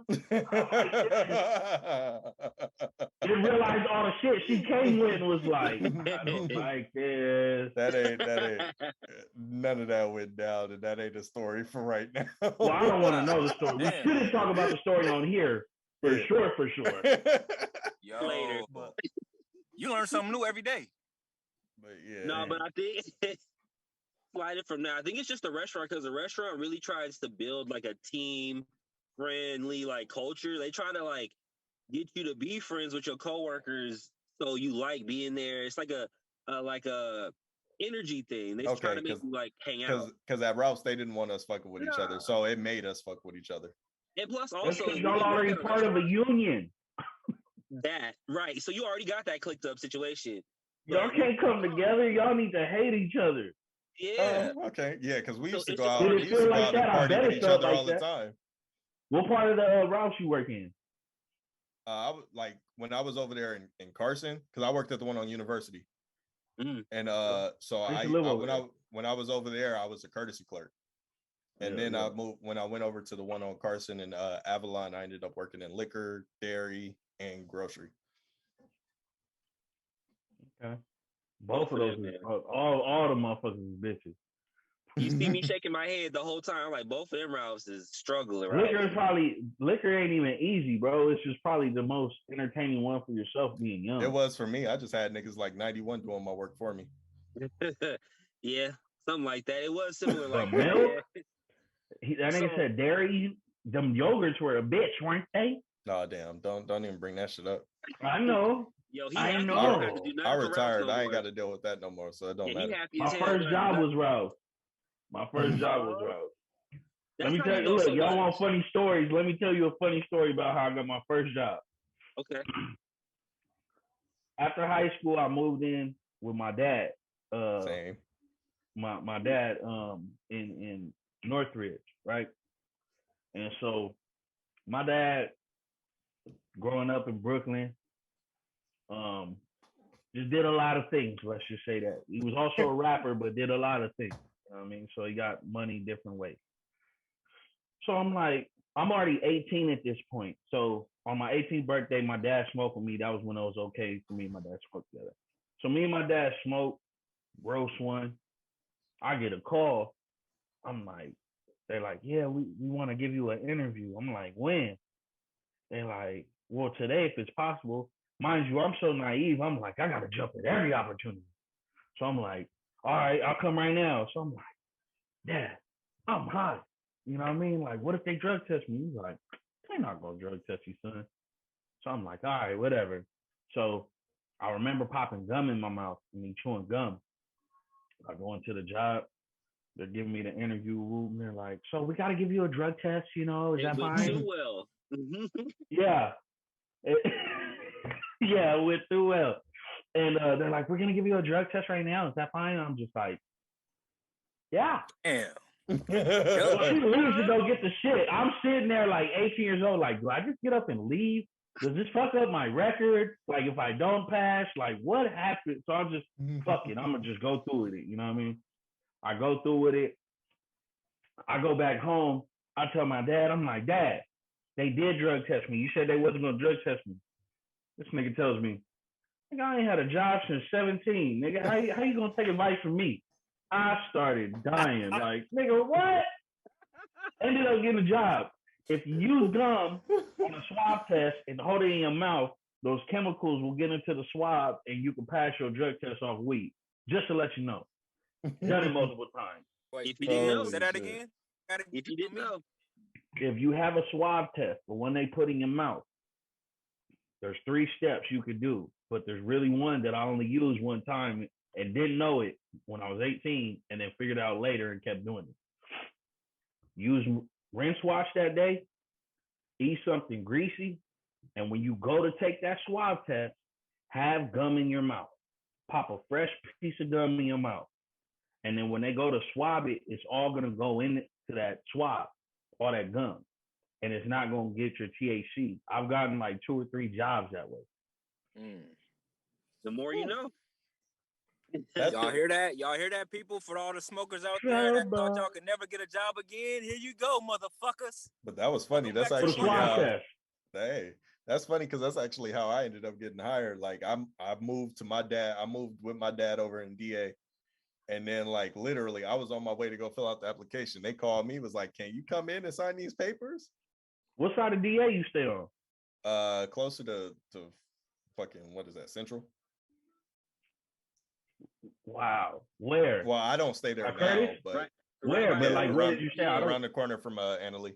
Yeah, I was about to say right by the school. Nigga, I used to stay right over there. That's crazy. So many people used to stay right there. I used to stay on Gladwick, right behind Curtis. Yeah. Okay, so you were by my my grandma's house that was right there off of You was right on that. Palmley? Hell yeah, me and Grams was throwing barbecue. No, I'm just playing. Hey. Right on the other side. I used to stay on Colbeck, but like closer to University. Carson made me learn about blocks. Mm-hmm. True. Carson, I don't mean hood blocks. I don't mean nothing like that. Like I used to walk a lot in San Pedro, and the blocks are like this little. So like you walking like 3 blocks, don't really feel shit. You walk 3 blocks in Carson, them bitches is this big. Yeah. It's gonna take Texas you 30 minutes to walk 1 block. You're like, you done swerved down the street. Yup. I used to walk from behind Curtis. I used to walk from behind Curtis to the Chili's in Carson, over there by the mall, and then walk back. I took a bus, bro. That's crazy work. I didn't like waiting for it. I was never a waiter. I hated waiting around. And the bus schedule was always inconsistent. You fuck around, be waiting for the bus, it already ran, and you'd be like, now I'm late. My brother used to wait on that bus from the mall to go around to over there by the house, drop him off. Nigga, in Pedro, you can walk anywhere, nigga. Ain't nothing too far. That's the funny part. I used to do that when I was like 9, 10. I used to walk to like 1st and then come back to like 24th and just be like, you can walk out there. That shit ain't nothing. Yeah, see, you can't do that in any other city besides like Pedro, Long Beach. Like, you can't really do those types of... You can't do that in Long Beach, dog. Yeah, no, I wouldn't say Long Beach. No, you can't do that now. I said as a kid. Yeah, You can't do that now. it's a little tricky now. You know, You still can't do that in Long Beach. Long Beach, a big ass city, dog. Hell no, I wouldn't even walk. Well, it depends what type of Long Beach. If you in downtown, you could definitely. If you in downtown, yeah. Over I'm at, you could do the numbers easy. You could walk from downtown all the way to like Naples and come back if you really want to. Yeah, the blocks are like they so congested over there, like to the point where there's like literally no parking. Like, but I'm not talking downtown Long Beach when I talk about. North Long Beach is spread out too. Yeah, North Side Long Beach. North Side spent a good amount of time walking over there. My cousins and shit, we used to skate from North Side Long Beach all the way to Cerritos because that shit was always next door. Mm-hmm. That shit far as fuck too. So. That's a push. Like when you think about it as an adult, that is a push. Bro, we used to be, bro, as a kid, bro, we used to be skating cross country everywhere, bro. We ain't had no phone. To other cities and shit, bro. We was bored. We ain't had shit else to do. Me and my boys, my cousin, we used to walk from the Parwoods down to the Lakewood Mall every weekend. And that don't seem like it's far, but that's too big ass. It is names. far. Nigga, that's far, bro. That's some shit. You walk straight down to Lamo, like. That's a few different neighborhoods, bro. But all right, so we all took long ass walks and long ass treks. Would you let your kids down do the same thing? Shit, if he was willing to go outside. It depends what type of person. That shit no more. It depends what type of person my kid is. No. Okay, so Black said y'all saying that without kids, right? Y'all saying that without kids? No, I got a daughter. Yeah, I have a daughter too, but she's a baby. How old is your kid? My son is 10. Mine is 9, about to be 10. And mine is about to be 2, so she's out of walking right now. She just started. Yours is the safest, definitely.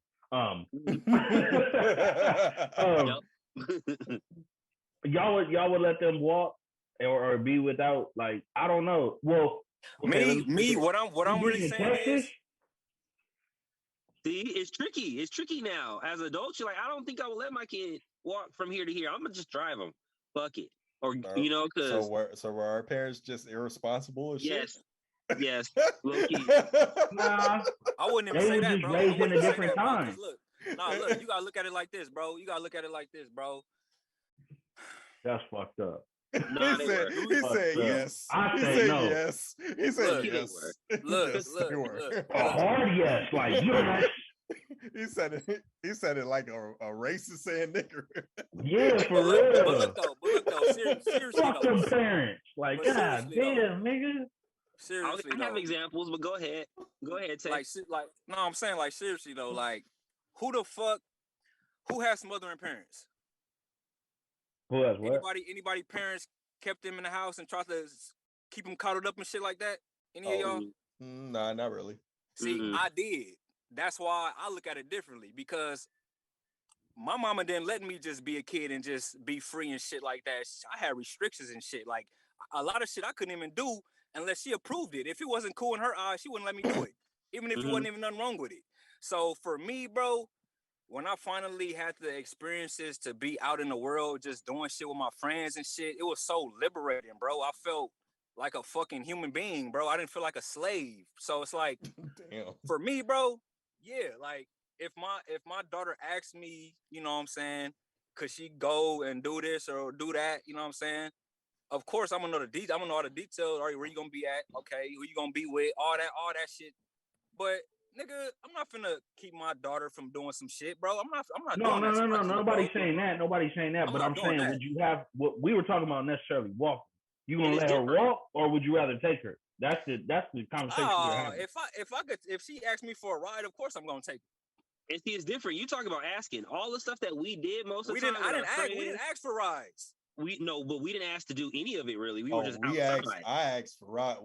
Me and the homies was asked for rides. We just wasn't getting them. It was like you gonna get there on your own. Yeah, it depends. It just depends how your upbringing was different. What I want to say as far as the whole conversation about parents is you got to think as times keep going on, people keep getting smarter. And what we're supposed to do, or I feel I'm supposed to do at least, as a man and as a human being, is learn from yesterday. Exactly. I don't take no L's, I take lessons. You know what I'm saying? So L's in life for lessons. The things that they had to go through was what they had to go through. You got to think, like, I had to think about this like this, right? I got a white mom. Now, growing up, white mom, it was kind of defending her, right? Like, you know, people would be like, damn, your mom's white, woo, woo. But I ain't never thought about, like, my mom had to bring a black baby to her white home. And whether they feel some way about black people, she had to go through that because she had a black baby. You feel me? So there's just different things that we will go through and they haven't gone through that we've learned off of that they didn't know. That's what I mean? They come from ass whooping time, get the switch, woo, woo, woo, to where I think as parents, and you gentlemen look the same to me, to where we ain't quick to beat our kids. We quick to, hey, what's wrong? Yeah, I don't believe, because I got whoopings and that shit didn't do nothing but make me want to fuck everybody up. Exactly. But once you get an understanding and have a kid think for itself and realize what is right and what is wrong, then you don't necessarily need that ass whooping. That's how I learned. That's how I raised my daughter. That's how I raised my daughter, and that's why I say I wouldn't be overprotective of my daughter. Because I trust my daughter. You feel me? I'm not saying that I trust the world. We were necessarily talking about walking. Like, that's what we were talking about. It wasn't being overprotective. It was necessarily, would you let your kids walk like you walk and I walk and they walk now? And I say no. I mean, it depends. It depends on the set. Like, would I let them go by himself? No. If it's a group of friends like I was doing and they going down the block, then sure. That's what I'm saying. Like, it ain't like I was walking by myself. I was with the homies and shit. Like, we was a group of us. So that's why I'm saying, like, yeah, I'll let my daughter do that. Like if you're talking about girl, hell no. That's interesting, bro. No, bro. No. Y'all, and I'm gonna say this. No, listen to me. No, listen to me. Because you missed the part where I said, bro, I'm raising my daughter right to where I won't have to even worry about the world. I only need to trust her. I don't need to trust the world. I only need to trust her and the decisions that she's gonna make. I don't need to worry about what the world gonna do. I've instilled those in my son and all of that. Now, if we talking about, I hear you, right? Now to play real devil's advocate. Go ahead, Dro. Because I'm gonna probably say the same thing. You doing that. I definitely understand. We all doing it. We all trying to raise our kid to deal with the world. And I'm pretty sure them same parents that was in fucking Texas was doing the fucking same thing, bro. Yes, exactly. And when they fucking got hit with the fucking world, there was nothing they could do. You know what I'm saying? You talking about that school shooting? Hell yeah, nigga, I live in Texas, yeah. But how is that the same thing though, bro? That's a public school. Bro, I'm saying the world, bro, the world is gonna do things around your daughter that she's gonna prepare her for anything that still she can't happen, bro. I seen a homie get shot at me from a car waving a white flag and get shot 8 times in the fucking chest from us trying to be decent human beings. Anything can happen. Look, I understand that things are going to happen in the world. I understand that things have happened to me in the world, but that doesn't scare me or make me fear for the fact that my daughter is going to be in this world as well, because it's like, shit, what the fuck can I do about it? I can't do nothing about that. Yeah. All I can do is raise her right to be prepared for the world, bro. I can't do nothing about all the other shit, bro. No, I'm not saying take her daughter from anything. No. But I'm saying, like, all I'm saying is the walking. That's where this whole conversation. I wouldn't have my kid walk. That's anything can happen. Like I don't give a fuck if I tell him. I don't give a fuck if I let my kid walk with a pistol. I'm like, nigga, no. You're a black person in Texas. Okay, all right. I get that sentiment. Hold on. I get that sentiment. But what happens when they in the mall? Anything happens. No. Say you give your kid a ride, right? So where they going and then something happened there. Then what? You give them a ride to the mall and something happened at the mall. But I just did my best effort to keep you away from the street. There's nothing I could do but I'm saying I'm going to do my best effort to keep you away from that shit. Because of course, in Texas, bro, I'm hearing about shit about little girls getting stolen and picked up in cars by the cartel and shit like that, bro. So when I hear you say that, I can't say I would let my daughter walk. You feel me? But it comes from different aspects. It comes, like, I didn't hear that till the other day. Like, cartels knocking on niggas' doors trying to have them open the doors. Yeah, I heard about. I know about all that. I know about all that. But I don't know, man. But you can know about it. But I'm living. If my daughter asks me for a ride, yes, I'm gonna give her a ride. If that's what we talking about, yes, I'm gonna give her a ride. If she asks me for a ride, yes. But if my son is same, if my son asks me for a ride, then yeah. But if he's walking with a group of his friends and they going down the street somewhere, I'm not gonna be like, nah, I gotta make sure y'all do this. If y'all trying to walk, y'all can walk. If something I would happens, try to call take them, bro, just because I've been walking in large groups in San Pedro and being pulled over and been like, what do you got on you? We might have some weed on us, bro. We might have some liquor on us. And just us going through that, when I told my wife, like, if my son ends up in indulging in anything as far as liquor or trees, like, I want to talk to him about it. And if he's gonna indulge in it, I'd rather have him do it in here than on the streets, to where if he gets hit in the streets, there's gonna be cops that don't give a fuck about his life. You know what I mean? I understand that. I understand that aspect, but that's I'm also talking about my son at this point. My son's a fucking square. But he could be a square, but he could be a black man walking in a group of other black men and get depicted as something totally different. Yeah, I'm very much aware of that. But that's what I'm saying. Like, in the event, like, yes, I would give him a ride if he asked me for a ride, but I'm also not going to stop him from walking with his friends. Yeah, that's my thing. That's my thing right there. Like, I'm not gonna stop my daughter from doing some shit, like, because I feel like, no, I'm worried about you. Like, I'm not doing that. Like I said, I've been in both instances. But if you can take their friends, are you gonna take their friends? Yeah. If she asks me for a ride, I already said I'm gonna give her a ride, bro. I know. Why the fuck are we talking about this? This is so depressing right now. I know all my son's friends, and like, just to end it, like, coming from, because we've all had the experience, like you said, like us, like, I've been banged on from the car windows and all of that, walking with my homies and stuff like that too. But the same thing happened once I got to the location. So my whole thing was, whether I'm driving them there or not, like, something could happen there, something could happen on the way. We're all entitled to our own opinion, gentlemen. All entitled to our own opinion. And it don't make me right, and it don't make me wrong, and it don't make y'all right, and it don't make y'all wrong. You're right. Yeah, so I will take everything, and I admire everybody's opinion. But I want to know the names to the people that you went to the party in Pasadena. You said Walt and who else? Adrian. Yeah. No, it's not Adrian. I was like, I heard the name. Hold on, I didn't want to let me Let me call my bro real quick and see if you said government names. Hold on. You don't even need to call him. Hold on. I want to hear this. He'll hold on. Y'all talk. Let me see if I can get him on the phone real quick. I got a question for you in a little bit, Dro. Walt and Adrian. What are you gonna call them and ask them? What you gonna have him tell the story? Nobody want to tell that dry ass garage gay hold story. on. I'm gonna have him tell it from his point of view if he picked it up. Why didn't we hear Homegirl's name yet? I forgot her name. He about to call is certified at the garage party with Raw. Yo, I wish I could see what he's saying right now, though. He about to be like, hey, look, so we went to the garage party, right? Nigga that came in and started twerking. Tell him about the nigga that came in and started twerking. One homie that's like, nah, bro, I don't remember. Nah, bro, you remember, right? He had on the green shirt, bro. He started twerking. He prepping him right now. Bro. Nah, bro. I don't remember that, bro. Right? Nah, bro. I remember he had on the Adidas, bro, but they was like pink stripes, bro. Remember? He had on one Adidas and one Chuck, and they was both pink. It was crazy.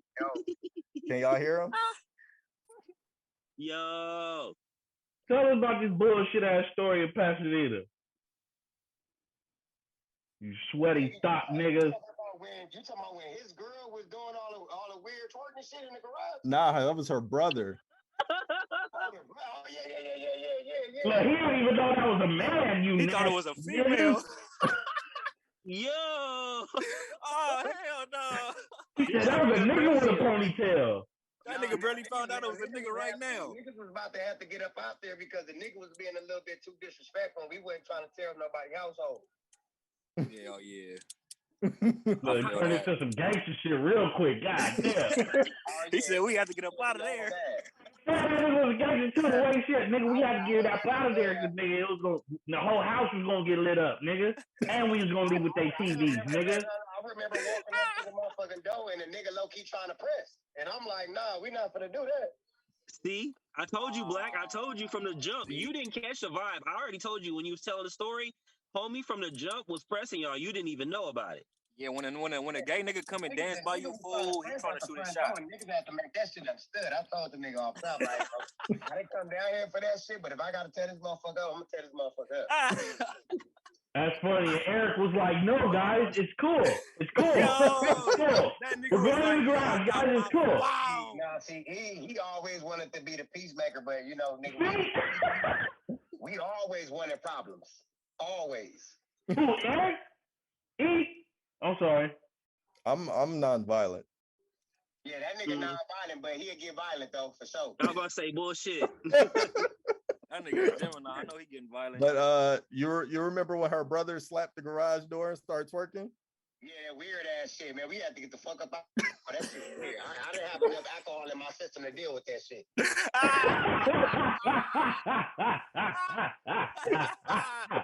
Oh shit! Real nigga shit. Oh That shit! nigga stupid. Hey, He bro, said, "Bro, if I had a bottle of Henny, I would have chilled and let them do the fuck what they wanted to I just wanted do." to It know was about dry that as shit fuck in real that quick. I'm gonna bitch. get back at you, bro. Praises. Shalom to y'all. Hey, shout out to that story, man. Hey, shout out to We need to him. get him on here. Hey, That nigga got a voice. drunk enough for that. Yo, we He got need to be is he a rapper? Nah, that's my bro though. That nigga need to be a rapper with his. What he said, man. He said that nigga tried to press a nigga when he went up in there. I was like, yeah, you was rolling with a real nigga right there. The way you said it. That's my dog. You can tell that nigga be on 10. That's funny. And he was like, no. It's cool, guys. Like, nah, bro. Chill out. Adrian, walk. Chill out. That nigga Black Peacemaker. Go in this garage, don't hit the button, and don't pull the cord. That's funny. Man, trying to fuck shit up. Man, I'm glad you got him on the phone. That was a real nigga right there. That's actually funny as fuck. Because that story got way more depthful after more information, bro. Right, you was like, we just strolled into the party. He was like, we got press, cuz. Got press going in here. You didn't press. say that, but Okay, The whole gangster part. That nigga had us pressed up against the Okay, wall. so what one of y'all said was right. He was always the one that was on 10. I was always the one. I was the quiet one. Like, you just catch me laying back, I'm chill. He was always the one on 10. Like, if you sneezed in front of him, what you say, cuz? Like, nah, nigga, calm down. He just sneezed. Like, Oh, I thought a nigga told me to bless him or something. like that was him. You know what I'm saying? But He's see, starting to calm down a little bit, but you he's still said stuff in your story without saying stuff like the way you said, and her gay brother was there. The way you said it, it already told me so much more than you even having to say more. Yeah, I knew something yeah, for real. For the fact you brought it up, it was like, okay.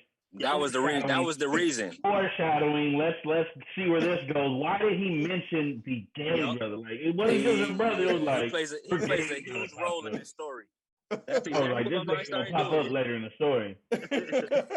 He sure did pop up. That nigga popped up and was popping. That nigga almost slapped broke the his hands on garage the that wall. night. That nigga said. That nigga slapped his hands on the walls. That's Like, how it looked. Yeah. That's how it looked. That nigga said, "Bitch, it's my song." That nigga gorilla slapped the walls and started twerking. You know what the funny thing is, and I hope gay people laugh at this. Gay niggas get off to like the most female-ish songs. Oh my mama, Like, bro. She bad. She bad. Oh, bitch, it's my song. This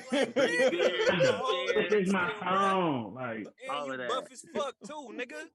Like I know you don't feel fucking sensual and ecstasy and all that They shit. singing every little bit of Big you Gay. better stop, man. They might. You better leave them alone, man. They been fighting all their life. They ain't scared to fight you. They been fighting all their life. I ain't trying to fight no gay nigga. I ain't gonna cap. It be something about the way they My hold their homie hand sent me. that I don't trust. Hey, look. I'm I don't sorry. trust that hand. I hope y'all laugh at this. That community. My homie sent me a text. He said, "What if you got jumped by a bunch of gay niggas, and then one nigga just yell out, 'Get his ass!'" Oh! Nigga, I'm finna pull out that crackhead strength, nigga, and get up out of there. Nigga, I'm turning into a crackhead. I'll be scared to death, bro. I'll probably shit my ass. I'll probably shit on purpose. Nigga, what? I'll be scared Nigga, to death. what? Get his ass. What, nigga? Man, they weren't even talking about that, but they just said, get his ass. It's like, get his ass, and you took it like that? Oh, my God. Nigga, I'm gonna make myself throw up and slap it and rub it on my face like, y'all niggas, I'm gonna be throwing up and rubbing it on my face like, y'all niggas ain't fucking me. Y'all niggas ain't fucking me. Nigga, I'm doing the craziest shit, bro. I swear to God, I'm doing the craziest shit, bro. I don't give a fuck, nigga. You better leave them niggas alone, bro. That's what I'm saying. You better be nice to them niggas, man. You better respect them niggas like human beings. They're human beings. I fuck with the LMNOP community, bro. All right. I had a gang of gay homies, and they was real, like really my homies, bro. Like no, yeah, they cool. I got a problem with gay they fools. solid. They solid. They just have a different outlook. That's all. Yeah, they just see life differently than I do. I ain't got a problem with that. Yeah. As long as they happy and I'm happy and we all positive, we making the world go around. Facts. You feel me? We could all be peaceful. Shit. That is hilarious. Yeah, I love people. I don't care what you like. I'll be banging Isaiah Rashad. It don't matter. Pause. I didn't mean to say it like that. Yeah, banging Isaiah. That was foul. Hold on. Hey, nah. Let me press his line though. Oh, I brought Isaiah. You banging Lil Nas X? I don't really mess with his music. You banging Saucy Santana? Hell no. I've heard some of his songs. Like, then don't say that you fucking with Isaiah Rashad like you fuck with gay niggas like that. You just like Isaiah Rashad. Yeah, I fuck with. Okay, no, but see, it's a difference. He fucked with Isaiah Rashad before he fucked with Frank Ocean too. I know. I mean, I think everybody did. Like, but he's it don't make a difference. But you gotta think, it doesn't, bro. Like Lil Nas X got some decent songs. It's just not my type. Exactly. But don't say you listen to Isaiah Rashad like I support the community. Like I'm here for you. I listen to him. I know, nigga, you ain't listening to all these years. Yo, he definitely did that. I have a couple black friends. You definitely did that on accident. If you knew about Isaiah Rashad, you wouldn't even listen to him. That's the equivalent. I got a black friend. Yeah, I listen to Isaiah. I listen to Isaiah Rashad. Tell you. Yeah, that's the way the world works. It's just the way the world works, bro. All right, bet. So we got the new equivalent. I listen. That's the title of the episode. I listen to Isaiah Rashad. That's like when a white person do some racist shit. They be like, I got a black friend. Yep. I know her, Reggie. I know a gang of black people. Beyonce. You don't know enough. Now I can use Beyonce. that one. They always say a name that make sure you know they black. Oh, like Beyonce. Trevon. You don't know Jamal. You don't know Jamal. You got to say Trevon. Not Trayvon. Not Trayvon. It's Trevon.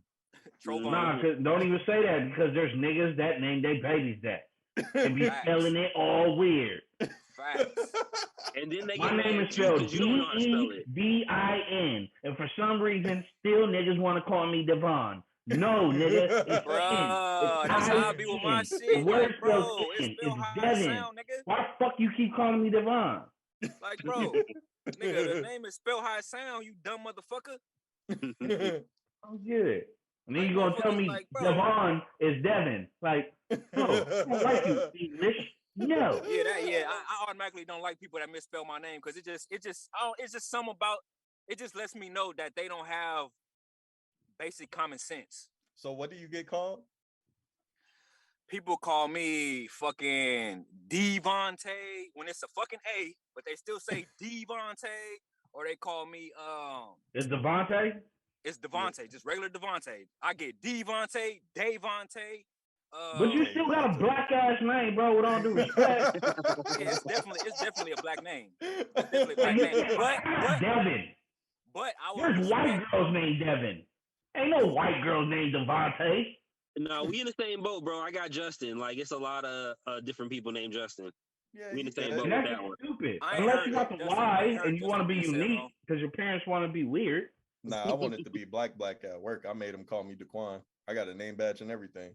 I like having a nigga name, no cap. I want my name to sound so black. You just know when you see my name, you just know that's definitely a nigga. Start looking around the room for the black. That's not him. Maybe that's not him. Might connect with this. I like when people don't know what I am, and then they see me, they be like, "Oh." Nah, your resume is getting passed up, mister. when I first started and I was Devontae. when I first started and I was reading the role, I had one kid in my second period. Tayshawn. You knew exactly who it was. Damn. I'm still on your bumper. You said you wanted to be a nigga and you just put a nigga name on your badge. Oh yeah, no. It wasn't me wanting to be. I wanted the black. Was it your middle name or it was just a nigga name? Nah, I got the whitest name ever. So how did you middle name or was it just you just wanted a nigga name? Nah. So here's what happened, right? So did you like The Wire a lot? See, this is a bad story. If it ever started with C, here's what happened. It's a bad story. Nah. So here's what happened. So my bosses, right? I was hella cool. I'm hella cool with my bosses, right? So I'm walking up and they had a new hire up front, right? Black kid, right? His name was Joshua. And so I'm like, Eric. I'm like, oh man, stupid. So I'm like, man, hey, y'all be hiring when y'all gonna hire a black person with a black name? Like everybody you was jealous. Yeah, I was jealous. So they was like, you didn't have a black name. They started laughing. You got Hill, nigga. If I'm looking correctly, you got Hill. That's a nigga name. The last name. You could have put Mr. Hill on your shit. You put my name is Eric Neal Hill. Okay, yeah, you sound like a news character. Okay. Hey, he said it like that. He said it like he was at the interview. My name is Eric Neal Hill. Eric from State Farm. Throw the junior on there while you at it. Yeah. So damn. So yeah. Yeah, hey, I love your job application. Your job application. I was on the phone at 3 a.m. My girl come downstairs. Said, "Who the fuck you on the phone with?" I said, "Eric from State Farm." Right? So basically, I'm cool as hell with my bosses. So they was laughing at it, and they was like, "Well, why don't you come up with a name then?" Since I was like, "All right, bet." So I came back to my boss. I was like, "I want to be DeQuan Johnson." Can I ask you a question?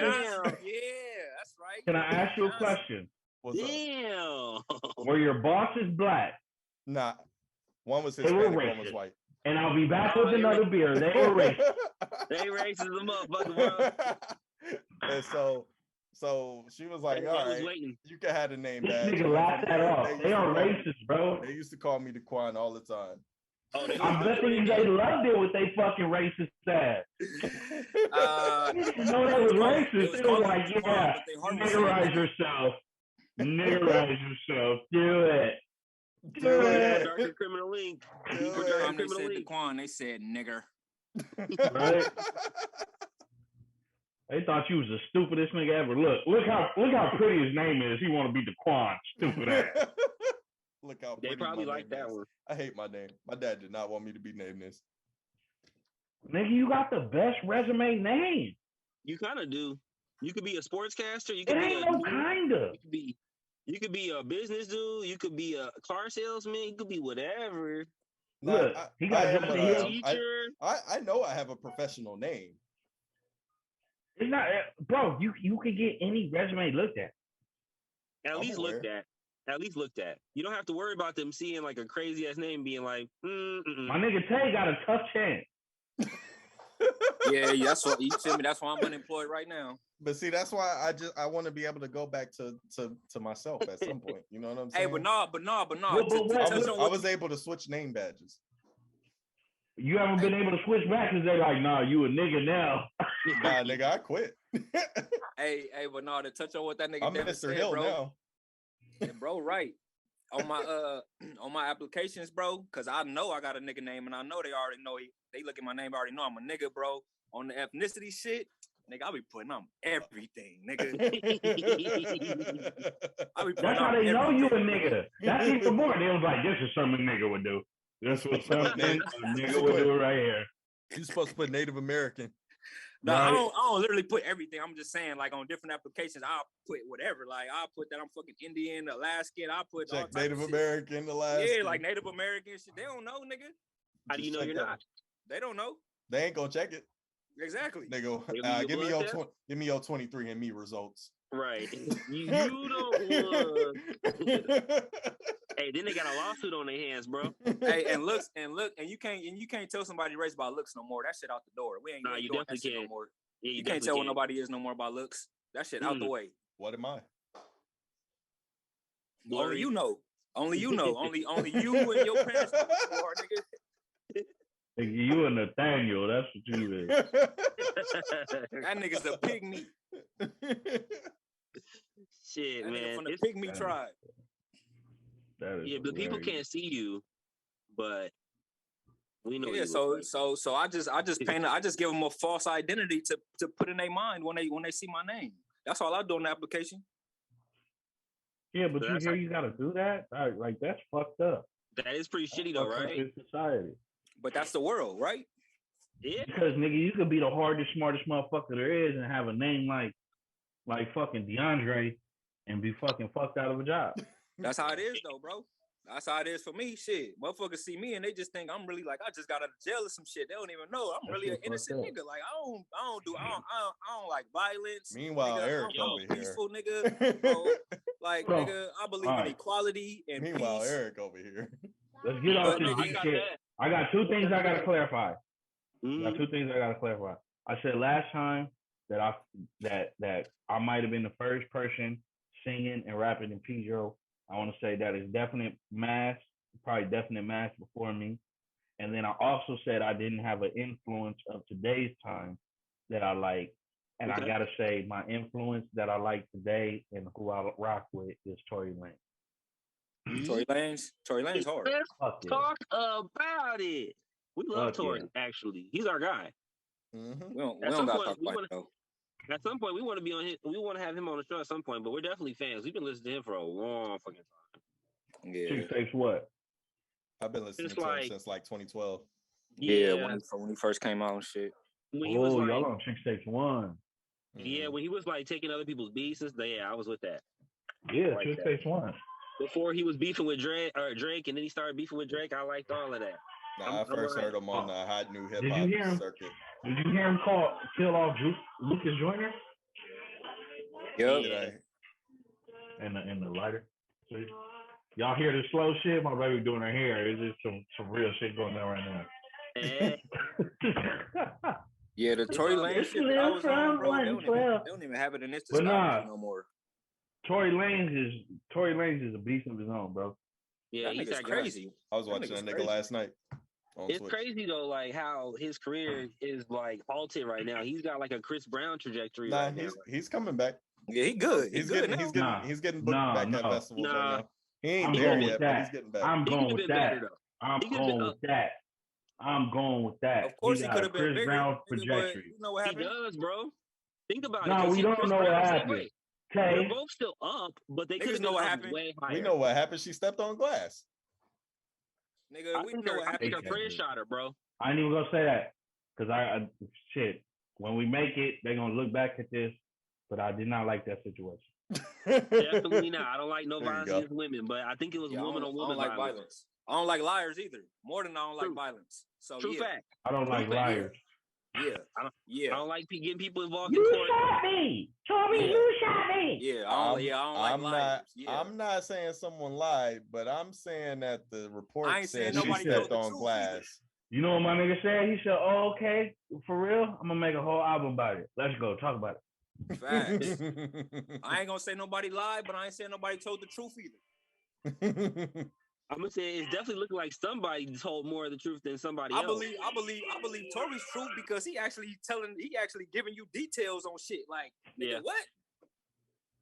Tory didn't talk about it until it was needed to be talked about. So that's he couldn't talk about it, bitch. He couldn't talk about it. No, he could have, but he didn't because there was no reason to talk about it if you're not guilty. Because it makes you look kind of crazy. Real people, when you first initially go through some shit, there's two sides you're gonna talk about. Ants, bitch. It's gonna be like, look, I'm gonna say something real quick, and it kind of makes you look guilty. And there's people that's gonna be like, nigga, I ain't gonna say shit because a real nigga's gonna recognize a real nigga. Yo, but that nigga even said it in his songs. He said it in his songs. It was killing him to not be able to say nothing. I look at it as that nigga was in love, dog. Yeah, he said it was killing him to not be able to talk about it. He wanted that nigga to talk was in about love. it, in the songs, he was saying you could come back to me. Like, man, even through all this, he's still trying to get. Like, yo. So you think he takes her back after she been with Parson Fontaine, 6'4" ass? No, not right now. Nah, but that was before that. But before. Okay. No. Okay. That was all for the album, bro. Okay, No. because I'm like, I He don't wasn't think in he's love still with taking her her back because if he was in love with her, he wouldn't have been fucking trying to fuck with Kylie and flirt with her, and the whole incident wouldn't have hit. You can't base love off of whoever trying to fuck with, though. He might have just wanted to smash What? her. So you telling me if you in love and you love this woman, then if you try to flirt and fuck with another woman, that you still in love? That mean I'm not in love, bro. That mean I'm not in love. Talk about it. That mean wait, hold on. Wait. That mean I'm not in love. I don't know. Take what's if mean you try to flirt with another woman in front of your woman, clearly you're not in love, bro. Yeah, they was together, bro. Wasn't it about the Kylie? Wasn't she mad about the Kylie stuff? And the friend stuff too, though. I heard she was mad about the friend stuff, the Kylie shit. It's all in that one song. What's it called? It was all the girls. It's the song I'm talking about that night. I'm talking about the Daystar album. Check out the whole album. It's on Daystar album. But I'm talking about that particular. Yeah, I'm talking about that specific moment though. It's what song is that? It's the song that you said you said you didn't like it, Black, when I told you that. Remember? Listeners, go check out the whole album. Yeah, Slimmin'. What is it? Slimmin'. Oh, that's my song, Slimmin' Queen. Yeah, Slimmin', like the movie. Queenie. Yeah, Slimmin' Queen. Lovey, that's my shit. Fire. That's my shit, boy. You're the kitty, yeah. My cuddy, cuddy buddy. That's my shit. That's my shit. I was off that real fast. He said I used to lay my head on your stomach while you wore that Fenty. Yeah. My cuddy. Yo, that nigga was in love for sure. That nigga was in love. He was in love. No, he wasn't, bro. That shit hurt him. No, Baby, you think Tory Lanez was in love with Megan Thee Stallion? Hell yeah. Because they started off as best friends. Why, off the album? I'm sorry I'm yelling. I got the help from you. Because of the album. No, bro. I'm not going with that, bro. Nah, but you got to look at their history before all of that, bro. They was close friends, bro. They called each other evil twin, bro. They was friends. Yeah. They was really friends. Cool. They was probably friends, bro. That's a different friendship. But we don't know. I think he smashed a friend. I think he smashed a friend before he started messing with Megan. So he kind of already knew, matter, bro. But we don't know how deep their friendship was, though. We don't know how it went. Mm-hmm. I feel like he loved her. But I'm saying from the things that I've seen and things that I've heard, I more believe Tory than I believe Meg Thee Stallion in the most political way I could say. Oh, of course. Yeah. That's not even an argument. Yeah. I'm not saying it's an argument. I'm just giving my opinion. That's unanimous. That's unanimous here. We just have the belief that he loved that girl. Yeah, or he loved that girl. I don't think so. I think he had a good friendship with her. I think if you've been a single man, you have a good friendship and you have a one that you fuck and that you have a girl that is willing to fuck you and you know he's fucking other women. And she knew that at the time. She just didn't know how close the circle was, probably. Facts. And that don't make it right for you to get mad just because you found out about it. I can't say he wasn't love, bro. You can make love songs, bro, or like most of love songs we like or might have been. I ain't gonna lie, bro. As an artist, bro, I'm not making no love songs like he was making about no girl that I ain't really in love with, fool.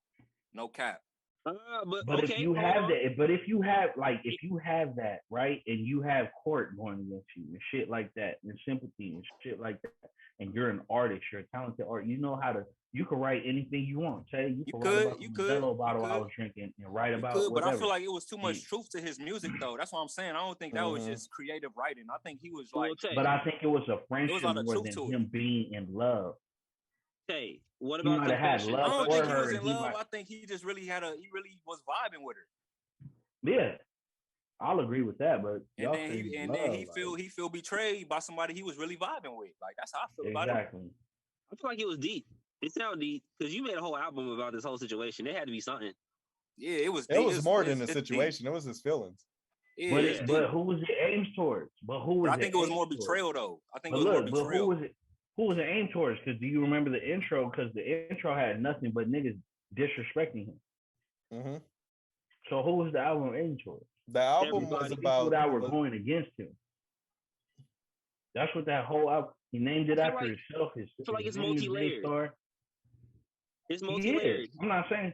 But I'm not gonna say he was in love, man. Fuck that. No, he just had a vibe. He had a vibe with somebody he was really vibing. He got betrayed by her. I feel like a vibe is like a really like weak way to say like they had a thing. Like that's basically what me and Black is saying. It's not a weak thing. It's just today's time. They had a good relationship. Well, we don't know. They had a good friendship. Yeah, he could have loved her, and maybe she didn't. We don't know. We really don't know. Man, that's why I don't feel you. I don't. As a man in love, bro. As a man in love, married, I can't see myself saying that I'm in love and flirting with another woman and fucking my homegirl's woman and doing that, bro. That's not love. I understand that. We both vibe with that for sure on all levels. Absolutely. You also know how to operate inside of a marriage. A lot of people don't understand how to do that, bro. Yeah, but he's not married. That's even he's not even married, so we can't even put marriage on that. They don't know how to operate but I'm saying, a relationship. But it's somebody being in love. Man, what is love nowadays, bro? What you can do for me got to do with it. Man, fuck all that shit. Love nowadays is what you can do for me. And once you can't do for me, I don't love you no more. That's what it is nowadays, bro. So I don't want to hear about no love shit, bro. But see, that's rough. Everybody's different opinions. Everybody has different opinions on what love is. I can tell you. I'm not gonna say that's in all cases, but I'm saying majority of the cases these days that you've seen it's superficial love, bro. That you've seen. Majority. I see people in love too. I got a gang of people I went to school with getting married and in love and all that shit. So it's not like I'm only seeing one side. I see both sides. No, I'm not fighting with you with it. But you gotta think where we resonated in this conversation, like it was like that nigga's not in love, bro. No, I already said that. I already said that he wasn't in love. I just really, but that don't mean don't get offended. He could have loved her though. I think he did. I think he loved her. Shit. My face wasn't in it. Ooh. See the shoulders? That was before. That was before all this shit happened. You gotta. He a rapper, so you gotta say swaggy shit though. He can't be all the way in love with her. He gotta give a little bit, but then still pull back. He loved her, bro. If he wasn't in love, but he loved her, bro. You know what my favorite track is? While y'all talking about all this lovey-dovey shit on Daystar, my favorite track is "Praise to the Most High." Mm-hmm. Oh yeah, that shit hard. Illuminati trying to spin me like I'm Britney, nigga. Yeah, Daystar was good. There's a lot of shit talking on that one. He got off. Yeah, the rap songs on there. He got off on. No cap. He was on niggas' heads too. Girl, what's your favorite Tory album? Me? I ain't got one, bro. I just be listening to Tory, bro. I'm listening to I think I'm listening to New Toronto 1 through 3. I'm listening to Chick Stars, probably 3 through about 6, 7. I think he's on 7 now. I like everything, bro. I like the singles. I got this one track off Spotify. I'll be banging that one he did on live. Baby, we can go away. And we'll, like, I just fuck with Tory, bro. I like his vibe. I don't think I can be signed to him being married, but I love to shake that nigga hand in the club. Hey, but you can still make music with him, though. You can still work with him. Yeah. Just can't be signed. That nigga's talented. That's all. And he said he don't write none of his shit. Nah, he be recording. He was recording on Twitch last night. He is major punch in method. Yeah, I've seen but it. A lot of people do that. It works for some people, but that's also why I feel like he's really feeling what he says. Because for you to punch in, you got to be really thinking about that shit, or you're thinking line for line. So of course you're gonna feel it way more. Yeah, so it's actual factual, and especially if you listen to ad libs, I feel like tell you a lot more than the lyrics too. So what you talking about? I used to just go tell you a lot more. I think they're important though. You wouldn't have said it why would you add bitch in there if it wasn't important? Because I felt like it was that you can't aggressive. say that 91. I ain't even gonna lie. I'm gonna stop right there 91. I felt like it was really aggressive and I needed it in the song. I wonder why this nigga said bitch right the ad-libs don't really tell you shit most of the time. Tory's ad-lib always tell you some shit because he said Migos, he was like, oh my mama. He was like, mama. his Mama wants you to know. moms. He wants you to know it's important, bro. If anything else, you don't know it. It's important. I think it just add drama to it. It adds more. It adds more color to it for sure. It adds more like. Yeah, So really... so 91. What did Sometimes, Birdman? yeah. What did I feel Birdman like- mean when he went? Oh. If you know, He had you to know. simplify that he was the bird man, and if you didn't know what bird type he was, he did that bird sound, and you can look it up on the But which bird was he, birdsound.com. Which bird was he? Hey, Black. He always Black, had. for real, I always saw being, like you being funny, a right? white dove. That was on his funny. shit. You being funny, right? But you know exactly how to do it, and you knew exactly what it sound like. That nigga was a hawk. That nigga was a pigeon. What kind of bird was he? Whatever he was, you knew what the fuck it sounded like, my nigga. That nigga was an eagle, a hawk, and a pigeon. Hey, that's good branding. That's good branding right there, bro. Because you remember He was a white dove for the later. he was a white dove for the white bird she was moving. That's what it was. Nah, he was from New Orleans, So so he saw white doves around him. doves. Birdman, daddy, ride around in the brand new caddy.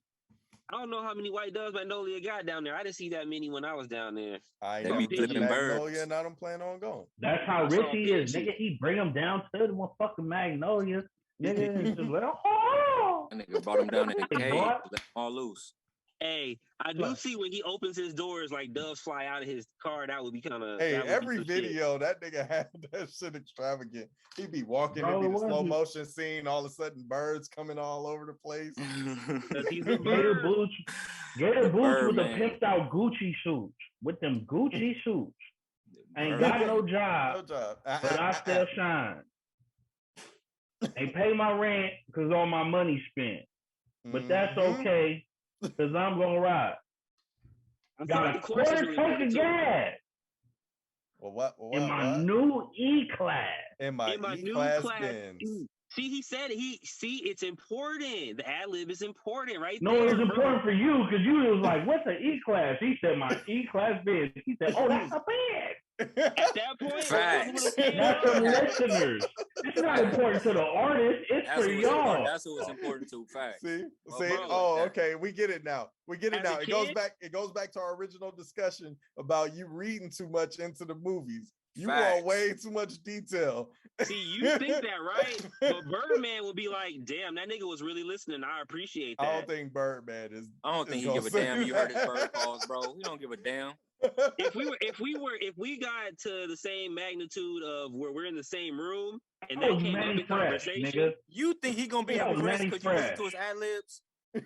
if it came up in conversation and he's like, oh yeah, that's crazy. You heard? I can't wait till you meet that nigga. What's up, Birdman? Yeah, I can't. I want to be there too. I'm not gonna say that though, because I want to be there for this, I've heard so he can look at I've your heard how ass he gets crazy. down, and it's a different situation depending on how you meet him. We Hey, yeah, heard Birdman. stories. I used to hear That you go. nigga said the Birdman, daddy, I'm Ad-libs, flying man. anywhere. He said, Hey, he said, oh, that's a bird. He like, hey, yo, Birdman, Word. the way you used to do your ad libs, man, that shit had me hyped, motivated. Who had the coldest ad libs in the game? Had or has? Both. Either or. Nah, you got to name one first. Of all time. So, okay, off top of the dome, the baby got some cold ad libs just off the top of my head. He be having some. All right, you some stop. shit. All right, you stop. So we got the baby. Somebody else on that. I got Jeezy. Yeah. Okay, That's a pretty good one. good. That's a Yeah. good That's one. that's All off the right. baby for sure. Tay, go next. Rick Ross. Oh. Yeah. Oh. He got some pretty notable ones. Ooh, I know who has the best one though. Lil Jon. Ooh, that's a good one. But I know one person that has one ad lib, but it's the best one ever. Too short. That's not. Is that really an ad lib? That's not even an ad lib, Not bro. an ad lib. That's something he say in the song, man. Not an ad lib. It's ad lib, bro, because he Not adds an it. That was a written. And he didn't like. He had to write, bitch. Like that's part of the Bitch, song. Shake that. Shake that monkey. monkey. He had to Like, write that's that. part of That the wasn't song. no ad Yeah, lib. like it's not ad lib. Y'all hate Like it. Who he else did? don't go. Bet you can't wiggle like that with a bitch in her. You know what I'm saying? Like you don't hear that in the background. You know. It's Like, not it don't behind go. any vocals. It's with the vocal. Yeah. It's with the main vocal. It's, So it's not the an ad lib. vocal. I feel like it'd be done. Nigga don't act like a bitch. Facts. That's not He an ad lib. definitely doubles that bitch for sure. That's why it makes the ad lib for me. Wherever that bitch is, he stacks that shit. No, he's He Mr. definitely Bitch. stacks it, but It's He's not an gotta ad lib. put because emphasis it's- on it. Any But I don't cuss think it's word, ad-lib. if we had to give cuss words to people, he gets the word bitch, bro. For sure. That's his He get word. that. I mean, get he that. uses it more than anybody else. I think. Like, I can't think of nobody else associated with it. He made saying it famous, but it's not an ad Ooh, lib. hold on. I hear where you coming from though, because old school Too Short was a lot of bitch. Exactly. I'm not talking about new Too Short. I'm talking about old school, like when he was. Yeah, you mean? Like, Nah, when he was still rapping? just said it. Nah, he still just I said it. still Wasn't think that. it Nah, He didn't say it. He ain't never say it I'm not behind sure. nothing. I'm gonna pull up some old Too Short. But okay. So who else then? All right, you gotta go next, E. Oh. In order. Oh. Waka Flocka. Oh, that's a good one. I got one. Good looking. E. I got one. Gucci. Gucci up. Gucci got some Cody's. I'm trying to think of anybody who tops that. 2 Chainz. Oh, That's a nice I'm one. not saying he That's a tops it, nice but he's one. up there. That's a He nice got one. a good one though. He definitely has a good one. I got a cold one. I got a cold sleeper. I got a cold sleeper. I got a What's cold up, sleeper. man? What you coming with? Oh, I Go ahead. got one too. It's on 91. It's on 91. Go ahead, All Jay. right. It's on you. It's on you. All right. I feel like Schoolboy Q got some sneaky ones up in there. Yeah. He got some. Schoolboy Q got some cool things. You like, oh shit, I had to hear that again to hear that. Yeah. That's him. Yeah, shit is hard. Okay. Who you got? It's on you, E. I don't want to go with this. I hope people commenting right now. Oh, I don't want to go with the same. I don't want to go with the same camp. Come on, man. I love this dude too. Oh, I got a cold. Hurry up, nigga. We just go. I mean, it's spur of the moment. Come on, nigga. Lil All Uzi. Right. Yeah. Major fact. I got. I'm gonna take it from you, Jay. It goes.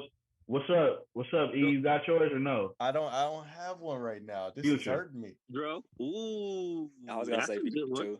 You better go with the next ones, Jay. The next ones, Jay, you can put up there. It's right up there in that same, Kid Cudi. I'm not agreeing. Kid Cudi? Nah, I don't think those are. Nah, I'm not gonna have Kid ad-libs. Cudi. He kind of harmonized. Those are definitely. I was waiting for you to say Future, Jay. He harmonized more than he do ad-libs. Yeah, because my next one was gonna be OJ the Juice Man, but I didn't want to go in that same category. Ooh, okay. Why? Since you said that, Because I love OJ. All I'm doing is bouncing off the person before me. Brick, hey. Hold on, we forgot somebody. Then what about Juicy J? Oh, Juicy J got ad libs, bro. Juicy J got some shit. Juicy J is not even that. Like the shit he be saying in the back, that motherfucker got me. Lord. Yeah, Juicy J is up there. He's probably one of those. And people actually be paying Juicy J to put his ad libs in their songs. I see that. That just speaking of Rich the Kid. No, he just does the beat.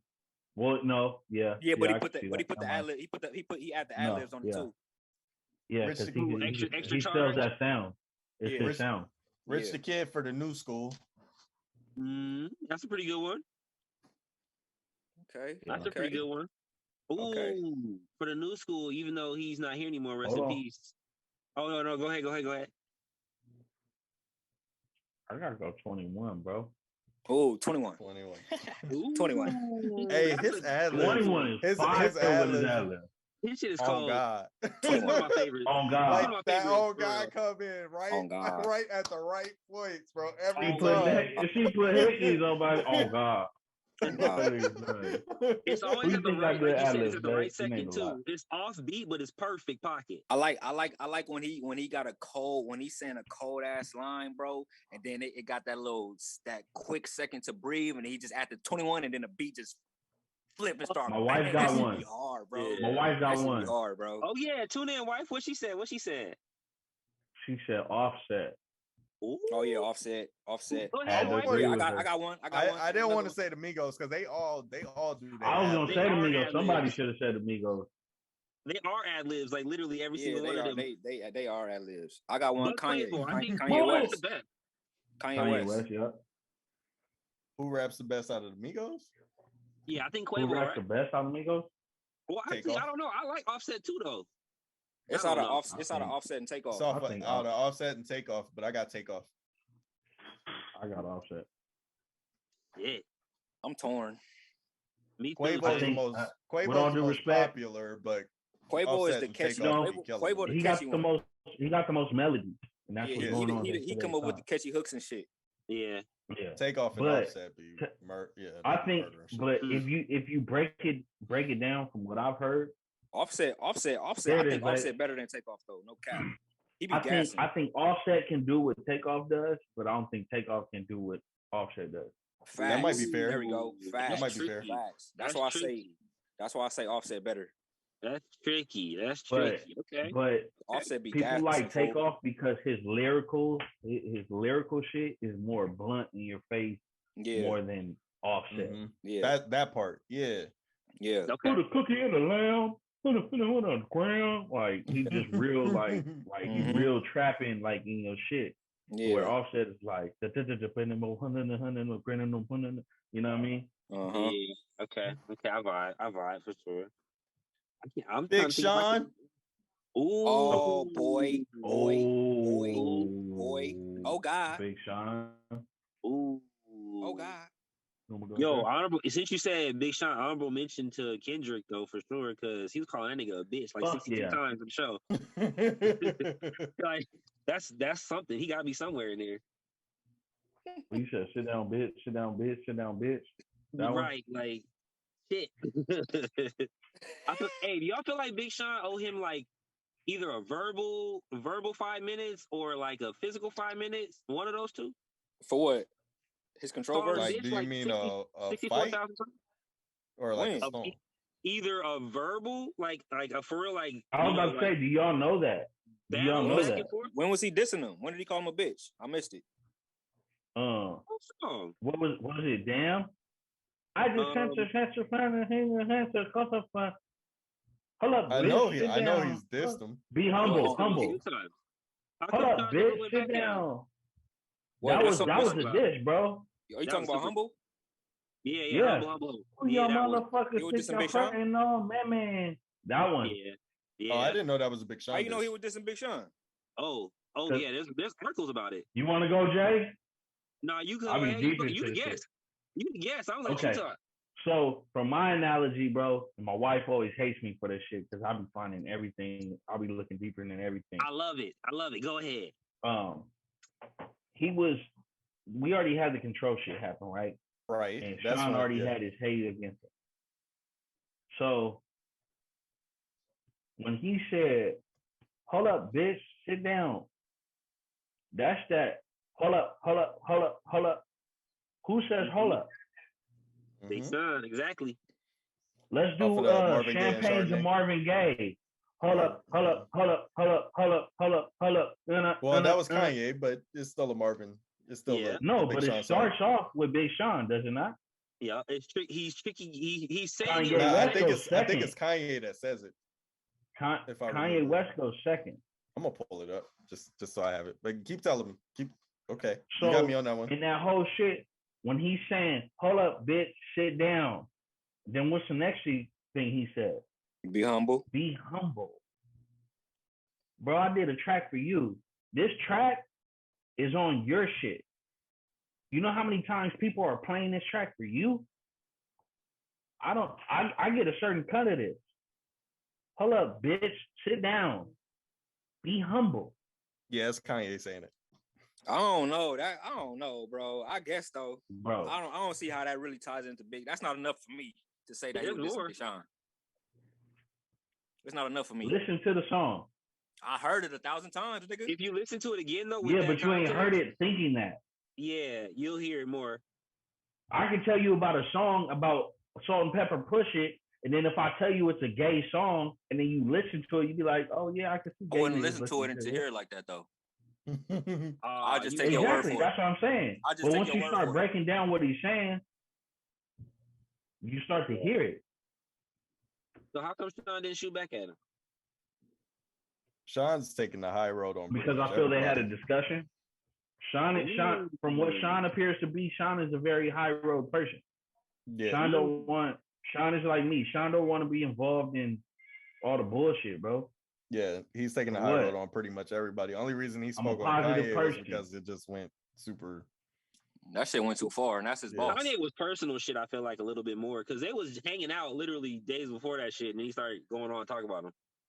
That's more Kanye, but Kanye is a media genius, bro. I'm still want to fight you. Kanye's a media.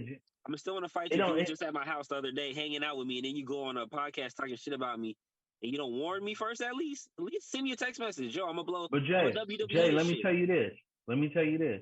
You know how many people peeped out that scene, and then you know how many people once Big Sean went on there after Kanye tuned on the Big Sean shit, and then do you know how many people probably wanted to listen to Big Sean's music just to figure out who the fuck Big Sean was? That Kanye was dishing him like that. Oh, it was definitely marketing. So do you think it was all a play? Because I don't think Big Sean fucking with Kanye right now. I don't think it was a play, but I think Kanye knows his play.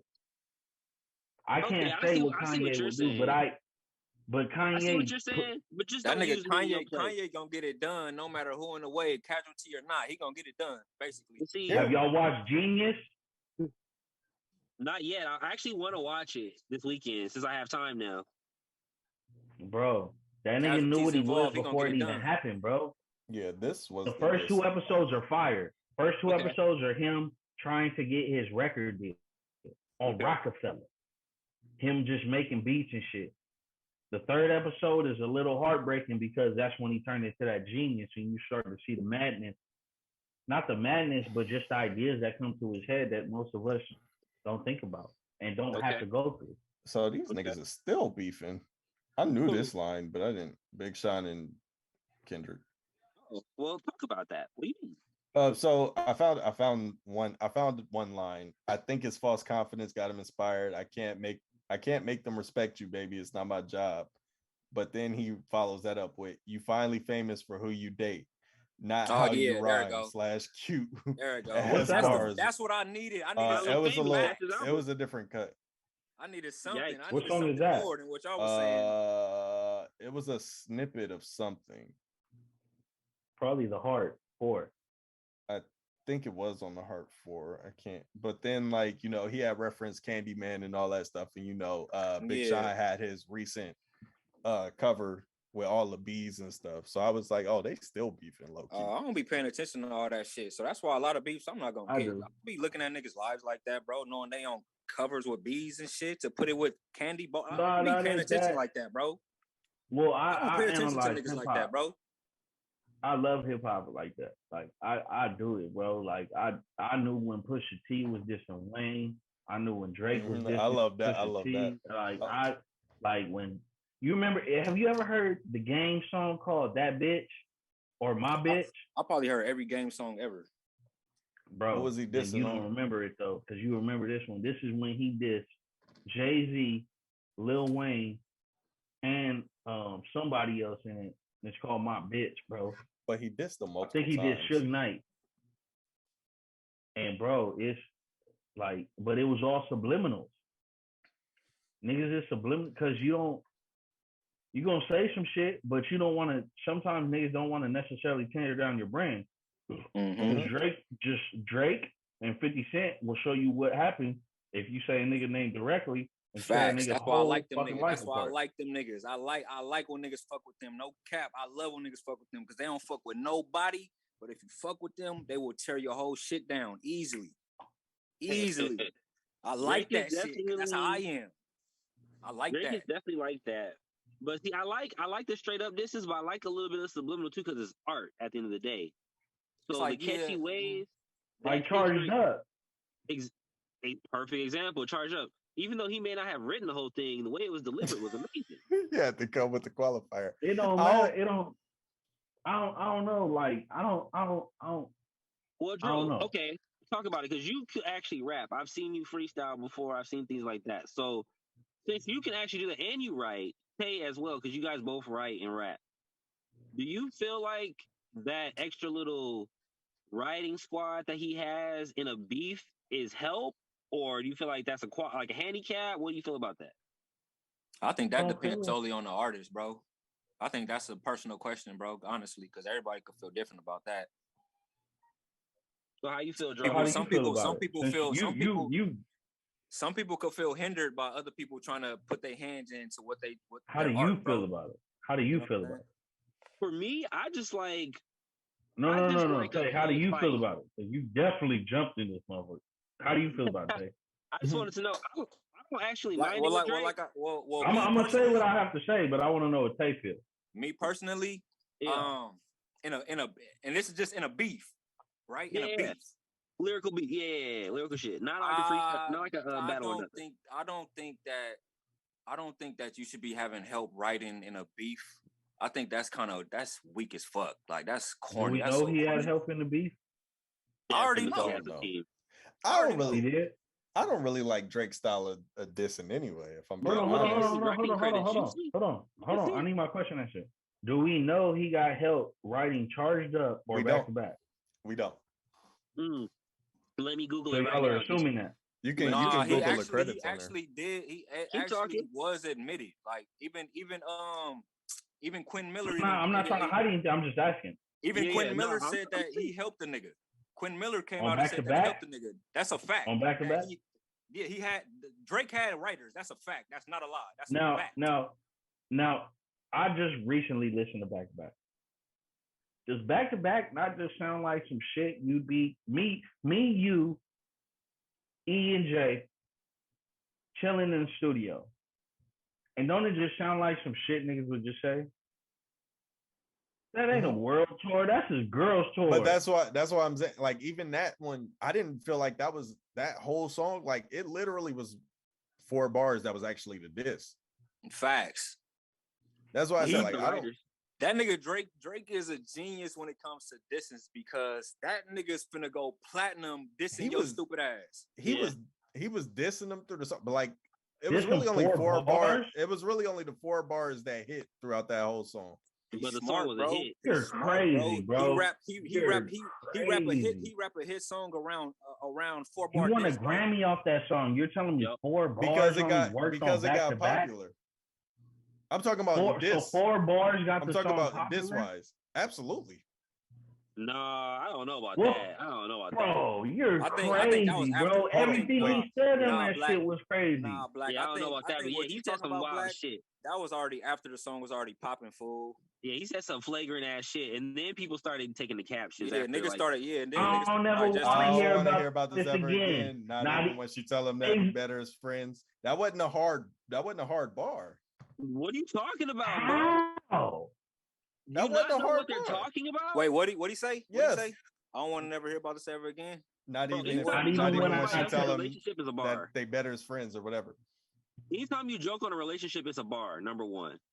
Wait, no. Wait, hold on. He said 4 bars. I didn't want to do it, but you. So you basically saying you know the 4 bars. Twitter fingers. That's part of the 4 bars. Big one. That's part of the 4 bars. What's the 4 bars? Tell me the 4 bars. Hold on, let me. Trigger fingers turn to Twitter fingers. You getting bodied by a singing nigga. Yeah, that's important. I'm not the type of nigga that'll type the niggas. And shout out to all my boss bitches, wife and niggas. See, that's important. Make sure he don't hit you with the prenup. Then tell that nigga ease up. That whole scheme was the scheme that made it. Exactly. You said you still ain't did shit about the other one, bro. Come on, bro. He said I did another one. He did 2 dishes on him. You said you still ain't did shit about the other one. Mm-hmm. That Charged Up, he was just it talking. Wasn't that hard. He sat him down. Yeah. He sat him down in a chair and talked to him. Yep. Oh, but I got the writers for y'all though. It's a few people on there.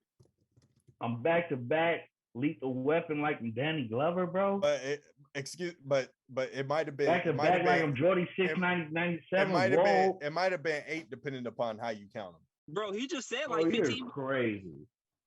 I ain't gotta talk about it, bro. He won a Grammy off it. You're entitled to your own. That's what I'm saying. Like that nigga, God bless bro. you. That's what I'm saying, bro. And Macklemore won Best Album of the Year against Kendrick. That's cool. He did more politicking. He did more politicking, bro. He had more white people who listened to it. Yeah, Really I can't do that. I can't do nothing about that. Yeah, but if we really talking Yeah, disses though, I'm really a 90s diss track type of nigga. Like this new disses and shit, they be friendly to me, bro. So y'all heard the Drake diss to Diddy, right? What's it called? I believe 9 a.m. in Calabasas, I believe. Yeah. Okay. I was like, where he did the whole shit Bad Boy after that nigga slapped him. Oh yeah. Because he slapped him because he took he took on some trail shit. He got slapped and and he went to the booth and started rapping about it. I mean, that's a good way to same thing Pac did, and niggas glorify Pac. Yeah. I feel like Drake, honestly, I mean, even though he has writers, I'm okay with it because the shit that he does is so legendary. I'm okay with him having help. That nigga takes shit from his artist, fool. A lot of artists do that though. So y'all are bitter. Y'all sound bitter as fuck. A lot of artists. Oh, Drake definitely. Don't wait, sign hold on, to Drake. nigga. Wait, hold on. Don't nigga. sign to him. I'm a Drake fan, bro. What do you mean? Don't sign to him at all. Your shit is gonna get stolen. You're not gonna get out. I'm a lot Drake of artists. fan, I agree with that. I'm gonna always speak the facts about whoever, whether I like you or not, nigga. I'm not finna sit here and sugarcoat nothing, nigga. It's out there that nigga he be treating his artists like they in a sweatshop, bro. His artist, but I'm saying if you fuck with Drake like Future does, it's a whole different way. But that's you. You know what you're getting into when you deal with him, bro. But you also got to think of Party Next Door. Party Next Door. It don't seem like he want to be out. It don't seem like he want to be out. He probably comfortable where he at. Because Party in a good situation, bro. Like let's talk about the artist that you're talking about. Let's talk about the artist that you're talking about. Who are you talking about? Okay, so on a Tuesday, what's his name? I love McCollum. That was one song. We're not even gonna go there. Okay, so no, but he's not the only one though. Keep going. Okay, what about Jordan? Okay, what happened to Roy Woods? Right. What happened to Majid Jordan? What happened to them? What happened to Majid Jordan? What happened to 11:11, nigga? Yeah, hey, the weekend the weekend did get out of there. Look. Why did this is the funny thing. Why the weekend leave? The weekend was never part of. He was never part of OVO. That's why it was OVO. Why did the weekend leave though, bro? Oh no, but he was writing on Take Care. Why didn't he sign? I get that. Why didn't he sign? Okay. Because he knew Drake was gonna be taking his shit. Yup. That's why. Yup. He's gonna shut his ass. And this is coming from a Drake fan, bro. I'm a Drake fan, bro, but I'm not gonna lie on nobody, bro. I don't care if I like you or not. I'm gonna tell the truth. Yeah. Okay. He gonna shuff your shit, bro. If you get too hot, he'll shuff your shit. Oh, he's not finna let somebody on this label get hotter than him, bro. No rapper will. Like, there's only a couple rappers that will let you get hotter than them. That's a fact. Because Yo Gotti one of them people. There's only a couple. He want all his artists to be hotter than him, bro. The Baby, Gotti. The Baby too. I don't know about that. Baby? I don't know any of the Baby's artists. Stunner Oh, he got Stunner Foe. Yeah. Okay. He has two. But he still ain't bigger than the Baby though. Hell no. He has a female artist, bro. The Baby is eating, and they eating too. Yeah, he got artists, Stunner bro. Foe Vegas is dope. Dro. I mean, I think they do more shows though. Hold on. I got a question for Dro because I brought up the Baby once, and then you brought up the Baby, and you had something to say. Why don't you like the Baby, bro? I'm catching a vibe from you. I do like the Baby. I feel like you don't, bro. I don't. I think the Baby is talented in what his raps, but okay. I don't like putting on the same music and hearing the same thing every time. No, and then the next time I put you on, you're using auto-tune and trying to use a different channel. And then I don't really like your antics outside of rap. Like I can get behind. Some of them things I don't agree with. Some of them things, like I understand self-defense and things like that. You know what I mean? But some of the things I don't agree with. But do I think he's a talented artist? Yes. He's just not my cup of tea. There's a lot of talented artists out there, you know what I mean? That just might not be my cup of tea. So do you think, I got a question. Do you think that there's no separation from an artist in his personal life? There is. I think there is. So can you like an artist's music and not like what he does in depend on the artist? Yes. Depend on fuck that. Depends what they do. Depend on the artist and what they do. So it depends on what they do. Yes. No. R. Kelly? It doesn't depend on what they exactly. do. I still listen to R. Kelly, bro. It shouldn't depend on what nobody does. It shouldn't depend on what they do. I'm not saying what I'm listening to is right, and I'm not saying what you listen to is right. I'm just telling you from my perspective. That's rough, bro. I just don't like the look. Like the baby to me repetitive music. It sounds the same to me. Oh yeah. And I like hearing no different argument there. things. No argument That's there all. for sure. That's all I'll say. But as far as his antics that have been outside, that just leads me more to not want to listen to him. I guess I would say. Because you already don't. But Elton John is gay. I like listening to his music. Luther Vandross is gay. I like listening to his music. Wait, how we get on gay He people? said Thug was gay. I said, okay. How we get on? I'm just saying, you're basing, Isaiah Rashad, but I'm saying basing people off their Rashad. lifestyle outside of music. That's what I'm breaking down. Back. Full circle. You asked me if I like people outside, like if everything was judged outside of their music or their lifestyle. I don't judge people off their lifestyle. I just don't like his. I think the conversation was it's more so like what they do, though. like R. Kelly being a pedophile. Yeah, that's what I'm talking about. I ain't talking about. I don't like him being a pedophile, but I'm not gonna stop listening to his music, bro. I'm not gonna say he's not a musical genius. I'm not gonna say I'm not gonna say he won't kill anybody in verses. I'm not gonna say that nigga's a genius because from what I heard, he couldn't read. Wait. But from what I heard, he couldn't read or write and fucking made hits like the fucking way he did.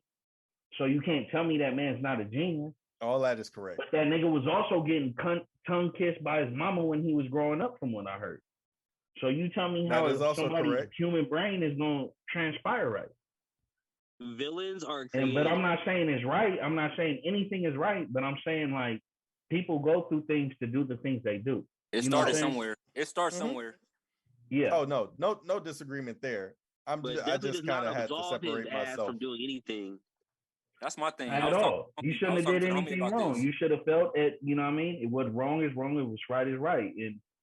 But we all have different upbringings. And I think one movie that I love people that I would tell everybody to fucking watch is the movie Joker.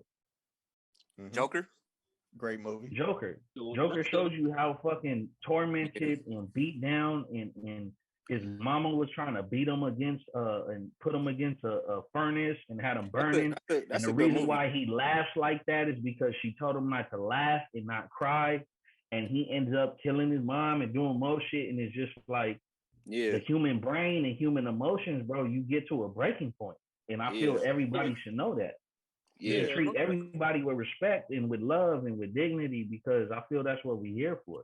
And that's why when people be talking about this the mass shooters and shit, I'm like, nah, fuck that. We need to stop putting attention on them. We need to start talking to their parents or whoever the fuck was raising their ass. Who raised these people? That's who we need to start talking to, bro. You know we don't need to worry about the product. We need to worry about who made the product. But sometimes it doesn't boil down to that. Sometimes it doesn't. Like, you know what I mean? You can't. It sounds like he might have been raised by his grandma. You ain't hear nothing about his parents. He was raised by his grandma and shot his grandma in the face. You feel me? Like, who knows? There you go, right there. He wasn't raised by parents. He didn't have parents. Yeah. That's what I'm talking about by going. We gotta go back and look at where shit started it's a rough instead start. of looking at where it ended. That's what I'm saying. But there's a system built for that shit, bro. Of course, bro. There's but that don't mean we can't work around it. For that.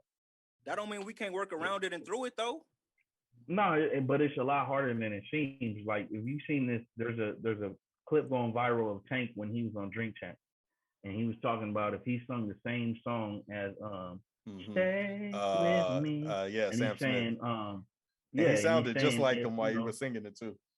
Tank is right great. when he sung it. You know, he says, you know, Sam Smith sings this and it goes straight to the charts. He goes, but if I sing this as a black man, stay with me, then I'm bringing up together black love. They're not worried about black hate. They worried about black love. Of course. That's always been that's been my problem with Adele too. They do that shit with her. I'm like, K. Michelle got just a bigger voice. You got plenty of black artists with bigger voice. And they be like, oh, you hating on Adele. Like, nah, put that emphasis on them because they white. What y'all need to do, we went, me and my wife listened album for album, listened to Adele, and it was cool. I had like 3 songs that I liked, but then I listened to the Alicia Keys album, her new one. Fire, bro. That shit fire, huh? And I don't know if you heard about it, bro. I haven't heard the new one yet. They got 2 different CDs. Okay. And, you know, we don't listen to CDs, but there's 2 different sides of it. So one is called Keys. It's a double disc. One is called Keys, and it's for all the original Alicia Keys fans and, you know, her playing the keys and shit like that. But then she got the second disc that's called The Unlocked. And what The Unlocked is, it's all them same songs and a couple more, well, a little bit of those songs and a couple more, remixed by Mike Will Made It. So that probably knocks it because that probably knocks. Bro, the album, like you talking about Range, you talking about K Michelle. Check out that album, bro. The new Alicia Keys album. It's in blue. She's standing in front. Fire, bro. Yeah, I seen a little couple songs. I had seen a little vlog when she was in the studio making that motherfucker. Can I ask y'all a question pertaining to Alicia Keys? You know what I'm saying? Because the man Joe Budden got in a little bit of trouble about this, and I didn't find anything wrong with the statement. So Joe Budden basically, they talked about this on a few podcasts ago, and Swiss Beats got a little upset and was like, "Yo, only talk about my wife's name and like hi Grace or some shit like that, right?" So he deleted the tweet, but Joe Budden basically said on Diary she was getting washed by the background singer. The black dude. Yeah. You talking about the black dude that was on there with her? Yeah. And I was actually, he was doing a really good job. I thought that was a feature. Are you talking about On My Diary? Well, no, not a feature. I thought that was a duet. It's not a duet. It's not. No, not that's the thing, though. It's not supposed to be a duet, but you think it's a duet. That's not really. He's supposed to be a background, like he's supposed to be just but his background. voice don't sound like it's in the background. It sounds like it's right there in front with hers. So it sounds like it's in front. Exactly. So how you supposed to know? So that's the duet to me. I love y'all question. I'm gonna ask y'all this. What's his next song after that? Don't know. Good question. That is a good point. That I ain't never take point. for the nigga after that. It's no cap. Yeah. What's the next background song he sung in that? That's a great point. Don't know. Did he sing himself out of the business then, or what? Like, no, I'm not saying he sung himself out of business, but y'all talking about something that she brought on to make it better, to make the record better. Oh, it definitely did. It did. But I thought it was a duet. But like I didn't know that was a background singer. So when Nipsey gets Diddy on a track and he just talking on the back, they sound like ad-libs. Diddy killing the track, you, bro. Don't sound like ad-libs. Nah. That nigga was singing his ass off over Alicia. Nah, I get that, bro. But that's like, different, bro. You talking about let's take. Have you heard 4 Mile Drive? No. You said what? Have you heard 4 Mile Drive? I can't say I have.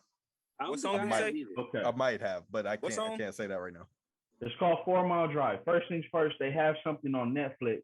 Type in Alicia Keys, it will pop up with this little shit and it shows you how she makes it from the breakdown. Okay. So there's this artist named Sampha. Sampha has been sampled or been used by Drake. Sampha has been used by Drake again. Sampha's been used by Kendrick on the new one. A lot recently, yeah. She brings him in, you know what I mean, to write. You know what I mean? To help her write. And she's like, you know what? What? The fucking Heat beat the Celtics, bro. Yeah, nigga, Game 7. That shit trash, bro. I like that. I like long running shit. Anyway, so she brings him in to help her write. He helps write the song. They get a vibe, whatever. You can watch it all on documentary on Netflix. Mm-hmm. She's like, you know what? Will you sing the same part that we just wrote? Just say it again, because the truth is that I just had a baby and you just lost your mom. So us saying the same thing is going to be different emotion.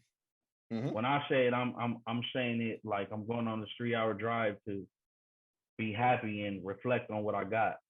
But when you go on this 3-hour drive, you're going on it to think about your mom and reflect. But what I'm saying is that she put him on the record to better the record. Mm-hmm. Yeah. Oh no, we're telling me about a background singer. Wait. Oh no, we're not that saying you can't name nothing else about that killed her. Wait, hold on. We're not saying that the song wasn't great or nothing like that. We're not saying she great. She not great. Y'all is petty right now. Y'all are petty right now. We talking about this one particular song where the background singers seem to get a little bit better of the regular singer, the actual artist. I honestly thought it was a duet. Y'all initially brought it up that Joe Budden was talking shit, that she was getting shitted on by the background singer. I mean, the nigga was outdoing her on the track. Man, he was doing how, bro? He had one part to focus on. It's like you're telling me I got a whole movie role to memorize, and this nigga got 4 lines, and he did a great 4 lines. Like, bro, come on, bro. Nah, he did his job. Only multiple albums has this nigga, so you can't even tell me the nigga name. It wasn't even 4 lines either. That nigga had a whole verse. What's the nigga name? It was more than 4 lines. What's the nigga name? He had a whole verse, nigga. What's the nigga name? Hey, you gonna make me? What's the nigga name? At this point, his name don't even matter to me, bro. You know Alicia Keys? You heard of her? His name don't even matter, bro. You heard Alicia Keys? Bro. It sounded like a duet, bro. Hold on. You said it sounded like a duet, right? I'm about to fuck like you a up duet, right now. bro. I thought it was a duet. Have you ever typed in his name and looked up the song? I never searched his name. Then it's not a fucking duet. All I'm saying is, right now I'm about to do duet, bro. Why? What's wrong with me thinking that it was a duet? Oh. Because y'all trying to take some away from Alicia Keys that no. But how? I'm not taking nothing away from her. It's a great song. I love that song, bro. Y'all saying he did something within 8 bars. That's what y'all talking about. That's what y'all talking about. Yeah. I won't tell. That's what y'all talking about. I thought it was a duet, man. I thought it was a duet. Can you see that? Yeah. Who's that nigga? Name his name. Jermaine. Nigga look like Jamal Crawford. Hey, he really looked like AB, but did he not do his thing on that song? No, he did. But actually, so this is the thing. He did cool, bro. But I've never listened to that song to be like, bro, I want to hear this man. It just was a great Alicia Keys song. I liked his part. I liked his part. I liked his part when he came in his name, and you don't know his name. You didn't like it that much. But look, Dro, understand this. After that song goes off, I don't care about that nigga. I'm on to the next Alicia Keys song. But he did his thing over Alicia Keys, right? He did. But you didn't even look up his name. I don't care. Because you knew it was a great part of the song that she put on part of it. He was like, Alicia Keys got a great record. Yeah. Hold on, wait. Okay, so because we was just talking about basketball, who's the nigga who plays for Boston who put up 30 out of nowhere? Let me say this. I like putting niggas on my record to kill me. Yeah. That doesn't it makes it a better record. But if you put them on there to kill you, then that means they killed you. Not necessarily, but if you get what I'm saying, like if you have the intentions of them killing you and they come on and they do, but it's not going to be a killing. Like if it's going to be broken down as a better verse. Okay. But it's like this, but because you got to think of the artist perspective. I can either give you the beat and you write something and I get it sent back to me and I base my verse off what I heard, or I can do what Big Sean said he did. And send you my verse and have you hear it and be like, but no, okay, Big Sean didn't do nothing after Control. As a former artist, I set niggas up like that way. Like I did the song and I sent it to them niggas with up the that way. I gave them an empty verse because I gave them an empty verse. I gave certain artists empty verses because I knew that they was gonna rip and do better than the verses that I had. They was gonna elevate the song. And I'll go ahead and say, like, yo, they verse killed mine. Elevate your shit. It's nothing. I didn't go back and re-record it. It's nothing wrong with. I knew what I wanted within that song. Right, and it's nothing wrong. It's nothing wrong with knowing that you have to look at others for a certain sound or instrument for your song. Like it's a part of the creative process. Like you can't do everything. Yeah. Unless you're Prince. You can't make all the sounds that you want to make in that song. You got to find somebody with that voice. Really hurt my feelings when I talked about the Alicia Keys shit and then the Joe Budden shit and was like, she got shit on. I was like, fuck you guys, man. And that's where this came. Hey, it was only 8 bars. So he was only talking about that one song? Yeah. Yes, bro. But that song was great, man. It was great. Because was just talking about it, like you, bro. Look, I got you, Dro. I got you. That song was great because of Alicia Keys' IQ and knowing where to put a person on a song and tell them what to do. Her executive producing skills made that song great. Is that good for you, bro? No, not only that. Like, what more do you want?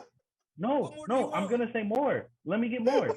She wrote 2 verses before any of that happened that you listened to. You ain't ever skipped to that shit. Like, let me play Alicia Keys My Diary. Fuck the whole song. But I always anticipate his part coming up, though. Yep, when it gets to that end, not being there. His part. But is it a build up? But that's kind of what Dro said. She laid it up that way though, kind of. But is it a build up? I don't know if it's a build up or not, but I anticipate his part. I wait for his part to come on. Do I make my own build up? Yes. Is there a build up in the song? I don't know. But I have my own build up when I wait for this nigga to come on. I like that part too. But I'm not gonna agree that nigga shitted on her when he repeated everything she said. I'm not saying that. I never said that. He original. I never said that he shitted on her. I never said nobody shitted on her. Black Polly said that. I ain't never said that. I said I like if a nigga say tomato and he don't say it right, he's like tomato. I said I like his part. I ain't never say he did better than Alicia. He killed Alicia. I ain't never say none of that. That's how y'all stepped into this conversation. On that part, you went harder than her. I said I like his part. That's all I said. I ain't degrading her. I ain't talking down on her. All I said as hard. I'm gonna leave it alone. I don't know what you want from me, bro. I hope Alicia Keys see this, man. I was fighting for her like a motherfucker. I hope she see it too, because if she got questions, I can give her. I can ask her questions too. Right now to me. I don't know. I don't even know what you want me to say right now. Do you think when she said she wanted him to say it the same exact way? I don't know, man. That's cool. I don't know, bro. It's out like that. No. Think of being an artist. Do you think the that she did, she wanted him to do it the same way and not go higher? You don't think she should do it higher? Joe Budden's point, low key, was that he maybe as a background singer, his vocals shouldn't have been as loud or noticeable as they were. No, because that made the song. No, it totally did. But yeah, it made the song sound like a duet. Oh yeah, that's kind of what Joe Budden's saying. I'm gonna keep saying that, bro. You can't call it a duet because you don't know the nigga name. I said it sounded like a duet. I could put in Stevie Wonder and Paul McCartney and get Ebony and Ivory because I know. Nigga, I know what a duet is. I'm saying though, that wasn't a duet, but it sounded like a duet. Nigga, I don't care. Do you know the nigga name? Why does the fuck does that matter, bro? It sounds like a duet, nigga. No. This nigga had 8 bars and she had 72, and you're like, they have this a duet. Them niggas sang together. No, I'm not taking that as an artist. I'm sorry. Hey, you ain't got to, bro. But like I said, it sounded like I love you. Nigga. I don't care, bro. I love you. This nigga got on one bridge. You can't name this name. You can't name the song, but it's a duet. Bro, how long ago did that song come out? Nigga, I never knew his name when the song came out. I never knew his name when the song came out, bro. So I'm gonna know it now. What the fuck? But it's a duet. It sounded like a duet, nigga. I'm not saying it is duet with you and just let niggas guess. I'm not saying it is one. Call it a duet. You responding to it like I'm saying it is a duet, nigga. I'm not saying it is one, nigga. It just sounded like one. It's not a duet, nigga. It's an Alicia Keys song. I'm gonna let you say 3 bars on my verse, and I'm gonna call it a duet with Tay. Yeah, let me do your ad libs. And just I'm gonna call it a duet. Think it's a duet. As long as we call it a duet, you gonna do nothing but ad libs. We gonna call it a duet. Yep, just make my. I'm not gonna put your name in it. I'm not gonna put your name in it. Just elevate his ad libs. Yeah, just elevate my ad libs to go with your main vocal, so it can sound like a duet. Don't slide by that though, real quick, Dro. She gave him a really good spotlight, but should she have put his name in it, so maybe he could have got some more recognition or jobs or something? To be honest with you, when the record first came out, and I remember when it first came out because it was one of my favorite records, she did include his name. Yeah, she did. Did you even see her? She performed that song with him. So we just forgot. And you still don't know his name because you ain't give a fuck about his name. You gave a fuck about No, I don't, and I still don't. And I still don't. And I'm still not gonna go search what his name is because I don't care. He got one Google for me. Joe Budden is very opinionated. Joe Budden has had a very bitter and jaded career through this. I followed Joe Budden from his first record. I followed Joe Budden for a while, bro. That is he's definitely negative dancing for sure. I think I told y'all that. Bro, no. He's condoning what Summer Walker's talking about. I don't know what Summer Walker's talking about. What's she talking about now? He always talking about something crazy. She's talking about toxic shit, huh? Toxic relationships and shit. She's just talking about how Doja Cat shouldn't have won Best Artist, and I think if you went Best R&B, she shouldn't have won all the R&B categories. Oh, y'all talking about shit like that? Oh no, man. Which award shows I don't get into because that's I don't be caring about label that shit, politics. Yeah, that's all politics for sure. I do got one more thing that I wanted to get to y'all, and I put this in the group chat though. What? So, is y'all snitching on y'all kids or what? Oh yeah. No. Oh yeah. No. Hell no. Hell no. No, did you see his excuse for snitching on his kids? That's Hell no, bro. I'm not turning my kids. So, Dro, do you know the story? Not all of it, but I'll keep going. Tell me So we got an artist. I don't even know how to pronounce his name. It's KSOO. Yeah. 23-year-old kid. Huh? Yep, I remember. I've been reading the story on Okay. So for those who don't know, this gentleman's been rung up on first-degree murder charges along with someone else, and his father was brought in. His father was brought in with this because his father was named as an accomplice and is also facing charges, but not first-degree murder charges. So he decided he was going to testify against his son. Yeah, I know. I've heard it. And the reason why he said it because he said, when I was locked up, that nigga didn't care about me. I don't know if you heard that part. I don't know. No, I didn't hear that part. That was one of the hip hop. Yeah. That's a cold family dynamic right there. He is charged with accessory and is facing felony charges that could carry a sentence of 30 years. Oh, shit. What you so do? I'm gonna put it to you like this though: being a real nigga, being a real son. If I knew what I knew, I'd get my dad up off that. I want to bring my dad. I don't think a father should even have to be questioning what he gonna do. I think a son should just be like, "Nah, pops, you good? I'm gonna take all this." Like what? Yeah, you should even be in that position. The son's going down for murder regardless. Yeah, but that's still, true. But my dad didn't have nothing to do with it. He didn't know nothing. Yeah. Exactly. And that's where I kind of like. That's where the kind of situation gets kind of a little iffy. Yeah, facts. So your it's dad almost really like you saying I'm involved with this, but I'm not involved in this, and I have to get off for my life and my maybe your mama or my wife or whatever my other kids I might have. 30 years, nigga. For them, bro. We all agree with that. Son should be doing his thing, but as the dad, are you snitching? Yeah, you gonna testify? On what? On what? Right. What's the question? What are we asking? Did I do anything? No, I didn't do anything. Do I know if he did anything? I don't know. That's how you getting off in this situation. That's the truth. If you say you don't know he didn't do anything, you're not getting no years. But I don't think it's that easy for him because from what y'all are saying is that he's already been named in the case.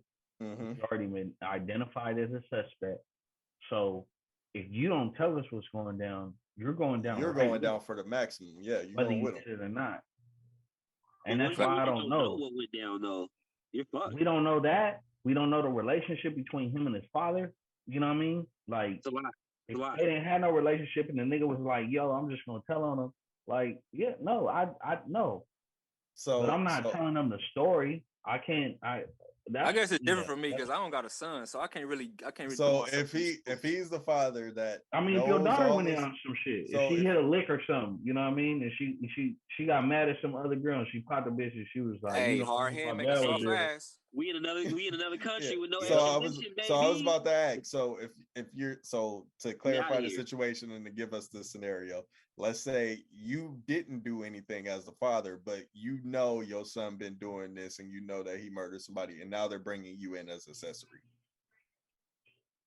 I think as a father, bro, unless you're encouraging that, bro, I don't really see like. I would hope not a grown ass man will be encouraging for him to do things like that. So unless you're encouraging that, bro, I really can't see that because, bro, son, I've told you what to do. I've told you what not to do. Dad is a civilian, right? And you want to do what the fuck you want to do. You know what I mean? You can only raise your kids to a certain extent, especially if a nigga's been in jail. I've seen a dad been in jail and came out to see his son and be happy to see his son. His dad's like, the son's like, nigga, you been gone all my life. Nigga, what the fuck? Like, I don't give a fuck about you. You know what I'm saying? So it's just there's different relationships. You don't know the dynamic. Because I unless the dad was like, nigga, you should be doing this, like go hit this nigga, woo woo. But I can't say I can't, but I would hope another black father wouldn't be like, yo, he's up on that shit, bro. You're right. But are you snitching on your son? I would hope he wouldn't say go do these things and then snitch on him. That would be completely crazy. Right? Yeah, that would be wild. But are you snitching on your son? You keep bringing the question this way. You riddle me this. If you got other kids and you got another wife and you going to jail, are you snitching on your son? And what is because your son want to wrap you up in his bullshit. And is it snitching? Are you a civilian or are you in that life? Because if you're not in that life, I don't feel like it's snitching. I don't feel like it's snitching if you get wrapped up in somebody else's bullshit and you clarify that you ain't had nothing to do with that shit, bro. I don't think that's family. I agree with that. Family is going to be considered snitching. If his family is going to be considered snitching. True. Hey, but that's bullshit, bro. Your family get you into some bullshit that you don't have nothing to do with.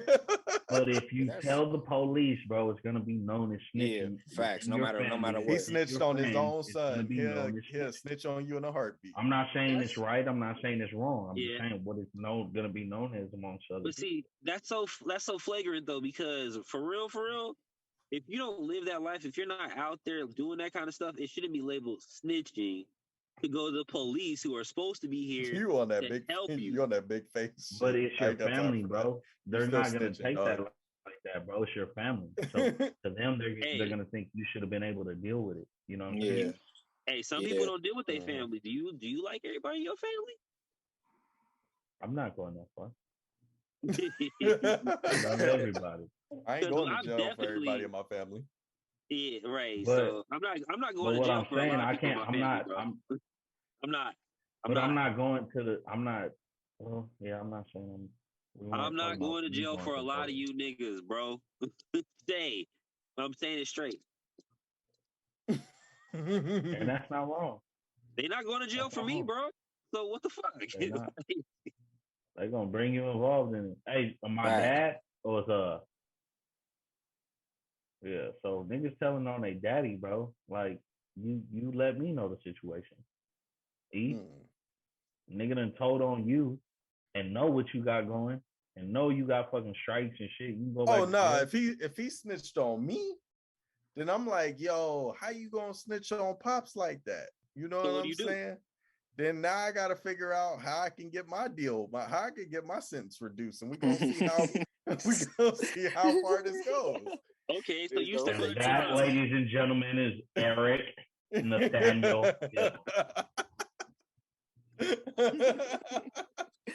That nigga's turned into his whole government name in that motherfucker. Oh, we gonna see how far this. No, I left the middle name random. I don't think it's Nathaniel. Oh shit! You just got me thinking your middle name Nathaniel. Nigga, no, my name is not Nathaniel. I know exactly. Nigga, you my cousin. Yeah, true. There is that.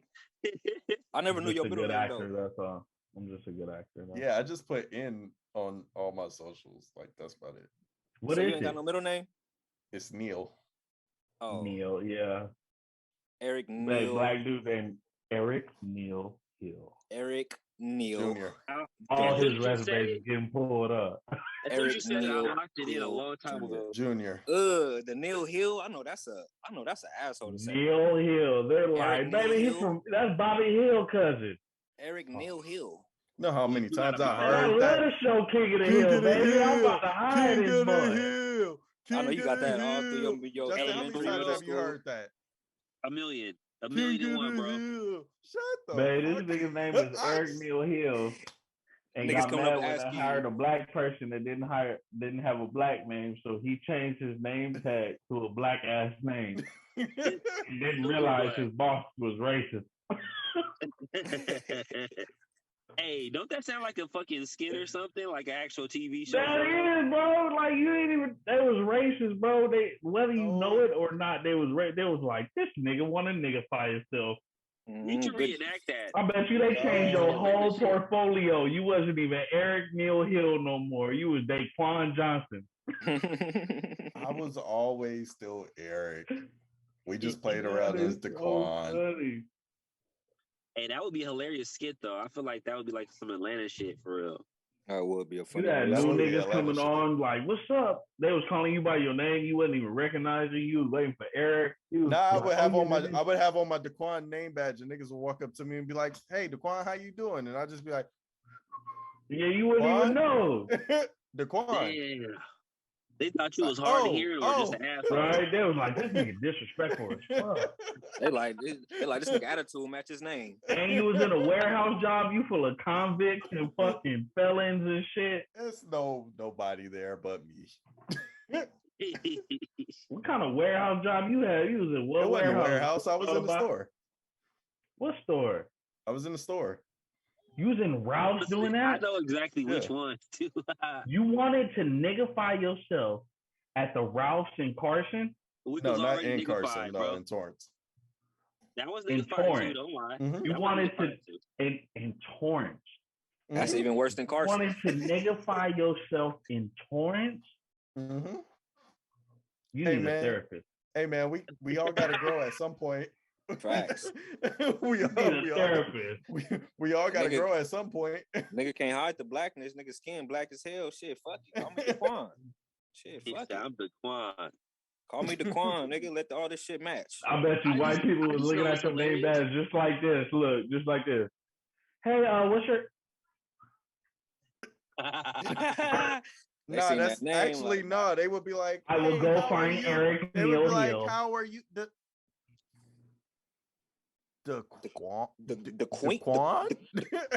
Quantumous?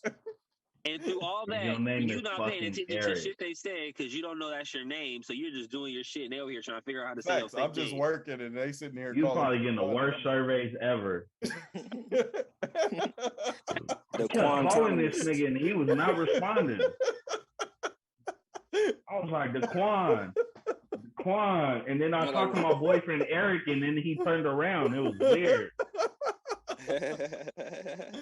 Your reviews is fucked up, bro. Yo, I didn't get any actually. Daquan, I don't know. I don't even know if your boss is racist. I think you're racist at this point. Let's examine that angle. He said, I'm not black enough. He changed his name to Daquan. This nigga showed up with fucking grape soda every day. This nigga was smelling like backwoods. Then he would smoke weed. The little straw candies. You were horrible. Those straw candies go hard though. I can't lie. And some Timberlands. This nigga was on time every day as Eric. He changed his name to Daquan. Was late every day. That's fucked up. He was like, I gotta recognize. I gotta represent my culture. Did you say Timberlands? I said with Timberlands. Nigga, Black Panther came out. This nigga was told Wakanda. How did Timberlands become the official nigga shoe? Like the super, like them? I don't know. They're supposed to be work shoes. Jordan's is understandable. But nobody works in Timberlands though. You don't work. But they supposed to be work. But they supposed to be like construction work boots. If you want to know more about this topic, go to T-Pain's interview on Drink Champs. Oh, they talk about Timberlands?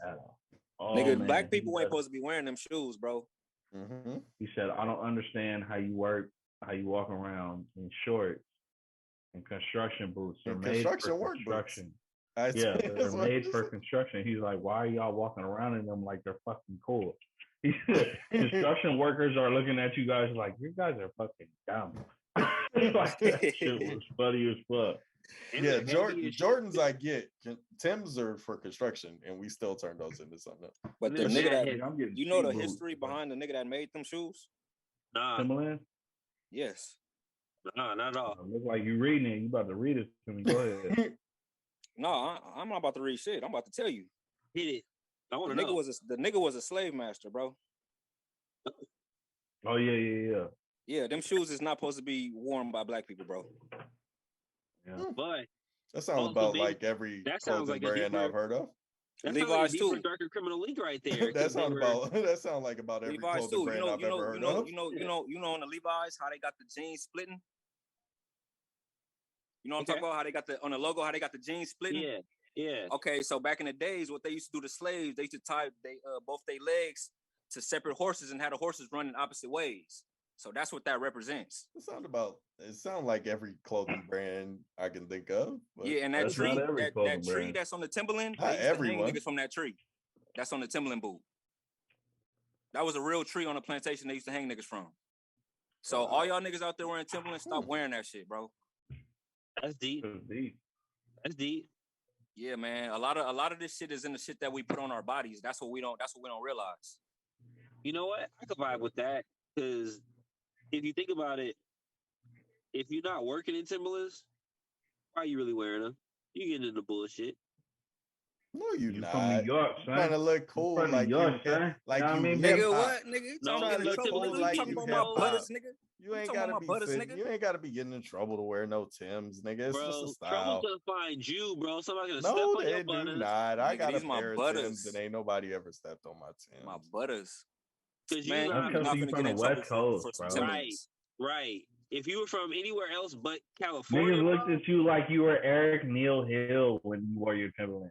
Nah, I still look like I was gonna stab somebody, but I mean, he looked like Daquan Nim for sure with the Timberlands. My name, like, you know, my name and my profession don't speak for my past. Your profession? What are you, an assassin, nigga? I tell everybody he's a secret agent for sure. I'm a teacher. That's my go-to. How does your name and your profession not add up? That was the wrong line right there. I said to my past, I'm a teacher. Oh, okay. All right. Honestly, though, I feel like I would rather have a teacher that's had some type of life than a teacher that's never been through anything. Because how are you going to help me go through my shit? You're not going to hear what I'm saying when I'm telling you I'm going through shit. That's what I be telling the kids. I'll be letting no experience having ass motherfuckers, bro. You ain't been through shit. Right. I feel like a lot of my teachers were like that. They came from really cool situations, middle, upper class, or even upper class. They didn't understand a lot of shit. It's like, they just basically did the American dream route. School, college, white picket fence house. And so they told you for sure that's what you should do, and it shouldn't be anything else. It should be really like, boom. Yep. That's not the real world. School, college, graduate, get a white picket fence house with a dog, get married, live happily ever after. Have kids, live happily ever after, grow old with your wife, have grandchildren. But figure it out.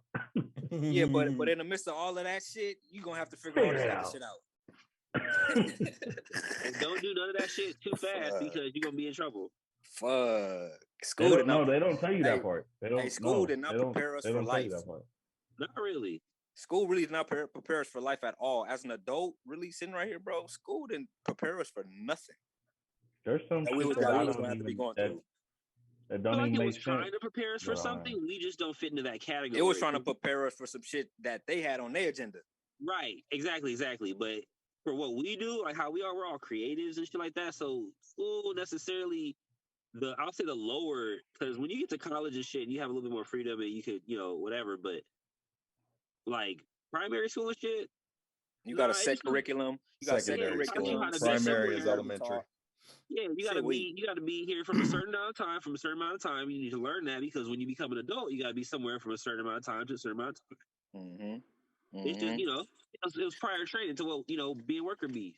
No, I had this conversation with this teacher, and this she was telling me like, she was like, man, I don't even be wanting to teach the kids a lot of this bullshit they be telling me. It's just I have to though because it's in the curriculum. She was like, but when I have time, I squeeze in certain little shit that I want them to learn. You feel me? But she said I have to teach the curriculum, but they don't. It's not against the law for me to also teach some shit like she could teach some shit herself too. Like if she want, like how you be doing, Eric. You'll tell them some real life shit. That's what you need. Like you could do that. So if a teacher ever was like, oh, this is what we have to teach, she just don't want to go beyond her job, because a teacher can't actually get personal and talk to you about real life shit. Mm-hmm. I had a student in my class yesterday. We was talking. He came during lunch. We stayed halfway through third period, then I had to walk him to class. Mm-hmm. Teachers could do that shit, bro. It's just what they But will shit, what they want to teachers do do it though? Will Some they? You have to. teachers, You have teachers at every school who will do it. You just got to be willing to do it. And most students, at the end of the day, they don't be wanting to go fuck with them. Exactly, bro. Exactly, bro. Like, let's be real. That bell ring, your ass is trying to get off campus, go kick it somewhere, go do whatever the fuck. On me, nigga. I had school. It kind of depends though, low key, because if you have that one or like a couple teachers that are really cool that say you're interested in something, they did that in the past or whatever. Like for me, it was music. Nigga, we had cool teachers at Lusinger, and we had a whole studio in the classroom, and I guarantee you, I never went. Damn, do you feel like that's a missed opportunity? Nigga, I left school. Nigga, I was like, I got a mic at home. Facts. Fuck this shit. Fuck this shit, man. Yes, but we all know how when you're creating with other people outside of your home, how sometimes that can lead you to different places than you would have gotten by yourself. That's very true. But I'm saying, like, at that point in that frame, like, you just kind of like, nigga, I'm good. Yeah. Like, I tell every student that come and I have a long conversation with them and I talk, and I'll be like, look, I can give you all this game and I can tell you this and tell you this and tell you that. But 9 times out of 10, you're gonna end up trying to bump your own head. Yep. And figure this out on your own. Yep. Well, did you agree that was bumping your head or no? What? I think it depends on what you do. You missing a movie. You missing the studio class. That was me not taking taking advantage of resources. Do you feel that you bumped your head? That was me bumping my head and learning. Like, so now that I know that, I should have gone in there because I could have learned how to deal with other equipment. I could have learned way more stuff at an earlier age. But I decided to be hard-headed and go do it on my own because I wanted to go. Day. You was doing the same shit every day and they were doing new shit every day. I wasn't doing the same shit that they was doing in there. You doing what you knew every day instead of learning something new every day. Yeah. Yep. Stepping out your comfort zone. Like, I could have gone in there and I could have been messing with brand new equipment that I didn't have, learning this, learning that, well before I actually learned it. Mm-hmm. Right. So yeah, I bumped my head in that incident and I learned from, like, damn, I should have did that way before. Like, I had the resources, I had the opportunity. But as long as you learned the lesson, that's all good. Yep, that's what I always say. Did you learn the lesson? What did you learn? All right, we good. Oh, yeah. We can move on. Yeah. Oh yeah, I learned the lesson, but yeah, like I try to tell them, and that's why I said, like, yo, I can tell you this right now, but 9 times out of 10, you're gonna want to bump your head and figure it out yourself.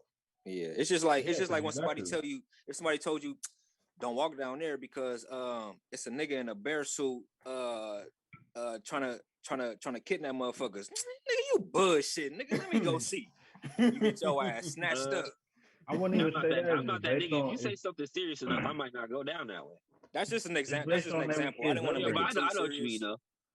I didn't want to make it nothing serious. But I think the smartest thing to do is to give a kid, from what I learned in my upbringing, is just to give a kid the consequences that may be, whether it goes exactly, good, bro. Tell me why you don't want me to go over there. Don't just tell me not to go over there. Don't do that. Tell me why. That's important. That's really important. Find out. Mm-hmm. That's exactly what I get. That's exactly what I give them. Like, I told one of the students, like, yo, like, I dropped out like after a year and a half of college doing that, and just because I was getting calls for work, and you know what I'm saying? Like, at that point, at that age, everything is money. I want money in my pocket. Like, I ain't worried. Like, this is the first time I'm able to afford things on my own, and woo. And like I told him, like, that was the worst mistake I made, because I ended up working at a bullshit ass job. Like, that job pay caught up to that. Inflation caught up to that. Mm-hmm. And in the end, you see what I'm saying? And in the learn to live in LA, like, that wasn't going to help sustain nothing. Facts. It's just kind of like what I say. You're doing the same shit every day. Mm-hmm. So whereas if you would have went somewhere, like you said, how you say you could have went somewhere, you would have been learning something new in a field that you want every day. Now, there's not people that necessarily need to go to school for that. But the way we was brought up, it was just like, you know, you go to school, this the way it goes, and yada yada yada. Yeah. But I think the same thing can happen as long as somebody is willing to invest that time, or a child is in what, or a child or a young man or a now become grown man is willing to invest some time in something that he believes. Absolutely. I put into all their minds, like, yo, like, you got a dream. They got way more avenues than we had growing up. So y'all got way more avenues to be successful, and your definition of success is totally different than mine's and different than your classmates. But if you feel like this is what's going to help you be successful, then push at it. Also tell them don't focus on, I'm not necessarily don't focus, but don't put all your eggs in one basket either. Because it only takes one thing to fuck up for this to never work out. Well, I wouldn't say necessarily put two in the basket and one on the side. Yeah. If you got something that you're passionate about and you feel you want to make it happen, there's times that you're gonna have to go through the worst of the worst shit. You hear stories like T-Pain that he's been homeless and had to borrow people just to get fucking Burger King and live in his car.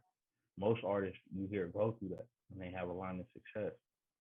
So that's where it kind of gets iffy. It's like, how bad do you want it? That's what it comes down to ultimately. God will give you whatever you want, but he's gonna push you through some shit to see how bad you really want it. Absolutely. That's what I be trying to put in their head. Like, yo. And if you're ready for it. Yo, if that's what you want, you're gonna have to push for it. You're gonna have to work for it. But at the same time, man, don't put all your eggs in one basket. Like, try to make sure you have multiple things you feel like you can do. You know what I'm saying? That you want to do. You know what I'm saying? Because like one of the dudes was talking to me, he was like, I want to be a gamer, and I was like, that's great. We know a bunch of YouTubers making hella money doing all of this, and they successful playing the games, doing something that they love. But I also told him, like, but this is also new. We don't know how long this is gonna last. You don't know. Okay, so can I ask you a question? And it's just to play devil's advocate, right? Have you seen King Richard? I haven't watched that yet. Okay. So there's a specific scene to where Venus, young Venus, she's probably about 13 years old. It's like, yo, I'm gonna beat her. Like, yeah, and the reporter's like, yeah, well, what if you don't beat her? And she's like, wow, I'm gonna beat her. And he's like, well, you know, let's say, you know, that she's better in this and better in this. And Richard, her dad, stopped the shit and said, look, if she said this was the fuck she was gonna do, and he didn't say it like this, but he said, if that's what the fuck she gonna do, that's what she gonna do. You know what I'm saying? So all my thing is that I understand that 2 eggs in one basket. And another scene that I want to bring up is that I don't know if you guys watch Snowfall. Definitely. You guys seen the last couple of episodes of the last season? Watch the rest. I watched it all. Caught up, man. Well, you see, Yavi, that's his name, right? I'm a little faded right now. Avi, he tells Franklin, he's like, yo, me and you are different. Because what I am is a soldier. Everything that I go into, I know what the fuck I am. I'm a soldier. I know what I do. I know what my role is. But you could be anything the fuck you want to be. So you can't, you don't know how to focus on one thing because you have to be great at all these other things. So you will never be great at one thing because you have to be great at all these other things. So whereas when I'm a soldier, I know my fucking That's what I do. What is that? I can't think of the name of it, but something to something, but master of none. Yeah. Jack of all trades. There we go. Yeah. I absolutely get that. And to your point, that's where, even back to my story, like my son, for instance, right? My son wants to be a YouTuber. I get him all the equipment he needs. I gave him the computer, got him a camera, the lights. He got everything he needs to go ahead and push for it. And I'll push him towards that dream. But I also tell him, like, yo, I still want you to get your education. I still want you to have something else in your background. You're not gonna let him like drop out of high school like Nas's dad did and just focus on gaming, is what you're saying. Okay, I vibe. But do you realize that there's multi-millionaires that have done that? Absolutely. But do you see how like on the spectrum it kind of is? Oh, I understand. There's so many different ways that can happen, and I understand there's a possibility of it happening for anybody. But I also know that there's a possibility of that not happening as well. Yeah. And we have way more not happens than happens. That is a fact of life. It's like a lottery ticket nowadays. Yeah. So I'll help push you towards your dream, but I want you to have more. I want you to have more. It's always good to have more. I feel like you should push him because also, that might be what they want to do now. But then also, like you said, having an education, maybe he might learn, I don't want to be a gamer. Maybe I want to make games, or maybe I want to create a multiverse or create a whatever. That might be the end game, but he thinks he just want to be a gamer right now. Like education. So what I like about education, it broadens what you already want to do, because it opens you up to other doors and avenues that you can go down that you only thought you could do this one thing, but it's a million other things inside of this one thing that you could be doing. That's really the whole opens thing. Your mind up to that. Yeah, and that's why that same senior I was talking to the other day, I was telling him, like, because he was asking me about the direction he should go in when he goes to college, and I told him what you should do when you first go, because he's going to Southwest. I was like, take your GE first, take all your general education first, because when you first get there, you're gonna have this idea of what you want to do, and in 2 years, that thing could completely flip. Yep. You know how many papers I got with a list of goals on it, and they all change. They change. Like, bro, I got so many papers with goals written down, bro, and my goals change, bro. They change over time, but it's not really a change like I can't make up my mind. It's more of every time I write a new one, it's more refined. You know what I mean? Mm-hmm. Every time I write a new goal list, it's more refined to know exactly what I want to do. That's why I really do it. Because the more I write it down, the more I have ideas of what I want to do, the closer I get to the actual thing that I want to do. And, and that's what helped me. That's all it is. I just want y'all, I want the best for everybody. I want you to live your dreams, but at the same time, I want to make sure that if your dreams don't come to fruition, you have another dream. I believe in a dream inside of a dream. And another dream inside of a dream, for sure. That happens. Facts. I believe in a whole universe. I believe you could create a whole universe, my nigga, for real. It ain't one thing you gotta just do. But I do agree with the whole mastering something, though. Like, you know what I mean? Well, you gotta get at something first before you can move on to the next thing. I feel like. At least. I believe that you should have mastered something, because that's gonna be your foundation. You need a foundation. But what if this kid masters something, right? Mm-hmm. And he got the YouTube, and he feels he got the following. Mm-hmm. But he's like, nah, man, you gotta make sure you got the other shit. And the kid got sidetracked with the other shit, making sure that shit was right, and couldn't focus on this shit. And it could have went right with him just focusing on this shit.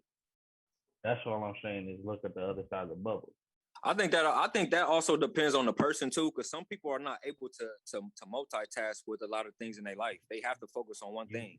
I say that from an example, like I was pushed to play football by my parents that I stayed with. You feel me? I was pushed to play football, period. Mm-hmm. But if I was pushed to do music, and y'all have heard my music and how far I've came, now imagine if my shit would have been pushed into music and not worrying about, oh, you got to get a job and make sure you got this and make sure. And it was just like, focus on that shit. I bet it can happen. Right. And to your point, I'm not pushing them to do that. So like in your situation where you're talking about, like, they have a success. Of course, if you have a successful following or somewhat successful following, but you might not recognize that as a parent. No. I'm not that parent. Like, but I'm saying, like, there's gonna be things that we might not recognize or might not understand that a kid like video games, just like we did our kids. I understand it. You don't, 91. I be putting you No, on but game I'm not every saying. week. But there's gonna be but gaming in general. Because remember, our if he parents said sees not to play something as gaming. a kid and knows the ways, and you're going off the old ways and what you know, there's gonna be a time when there comes a conflict. Oh yeah, You know no, I get that, but I don't go off of the old wave. So where he's talking about our parents, I don't operate on our parents' time. Like I'm running the show on a gaming PC. So when it comes to that, like I'm in that. So with that specifically, I know like if you're running that successfully, cool, do your thing. But when you have some spare time, like don't give up on the other thing just yet. Cause like I said, it's a new thing. We don't know where it's going. In 5 years, that could be a dead thing. Yeah, you never know. You know, You never know. It's a lot of know. ways. Stay ready, so you ain't got to get ready. Yeah. Okay. So I'm not gonna tell you to like full on go all the way in. You know what I'm saying, and leave what you're being successful at. But I want you to be multifaceted.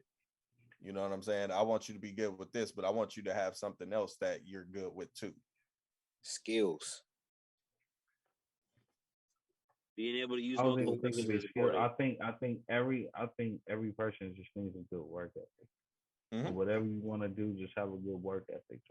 Oh, I totally agree. Totally agree.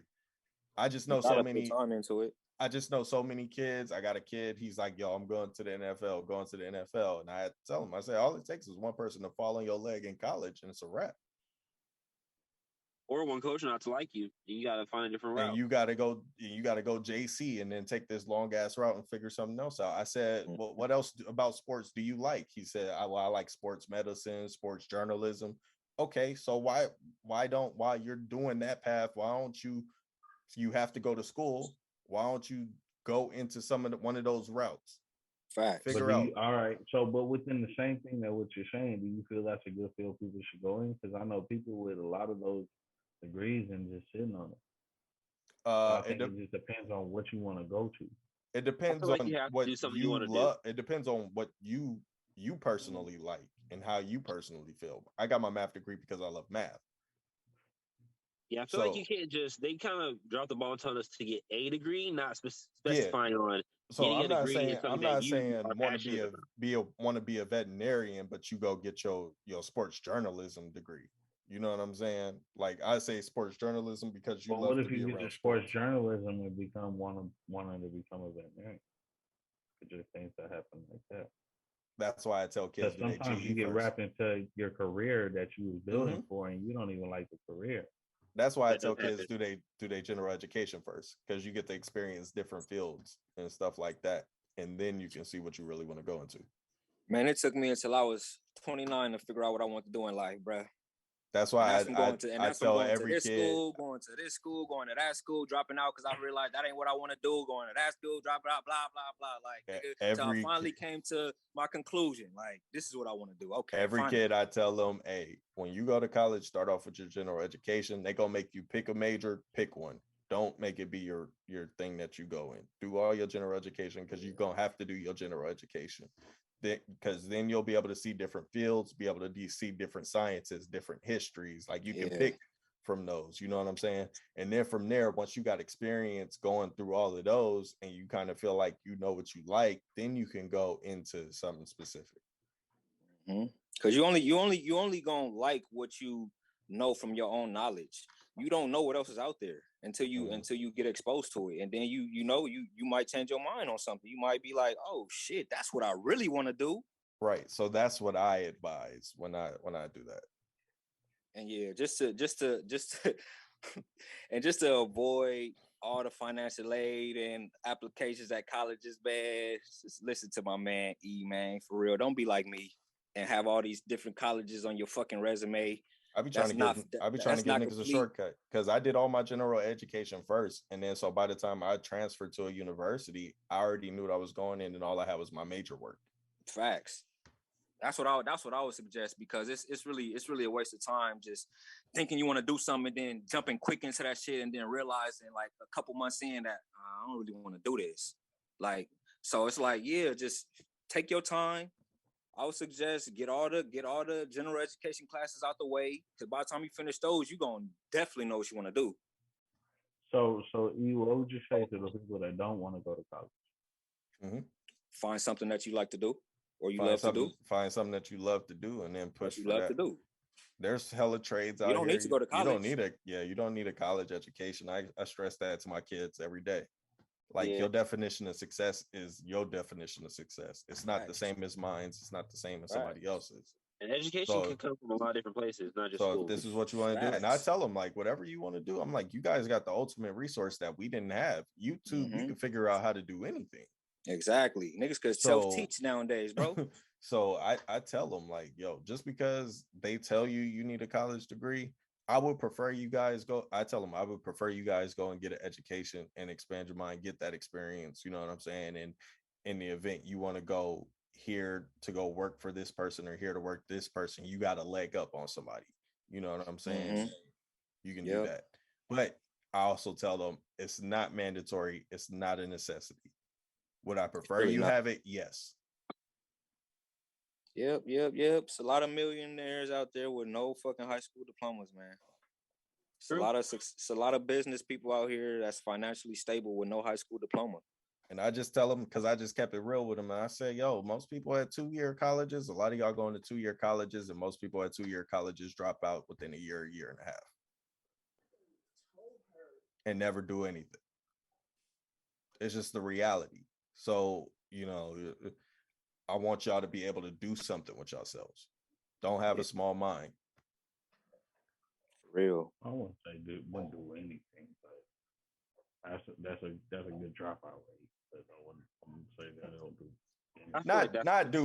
Not do anything, but you know what I mean. A lot of people don't find good paying careers, or they end up, you know, having to work for 30 years before they're actually able to afford, you know, decent things. You know what I'm saying? Niggas already be old and shit. Motherfuckers be 65, could finally afford their own house. Especially out here. In LA, it's a little rough.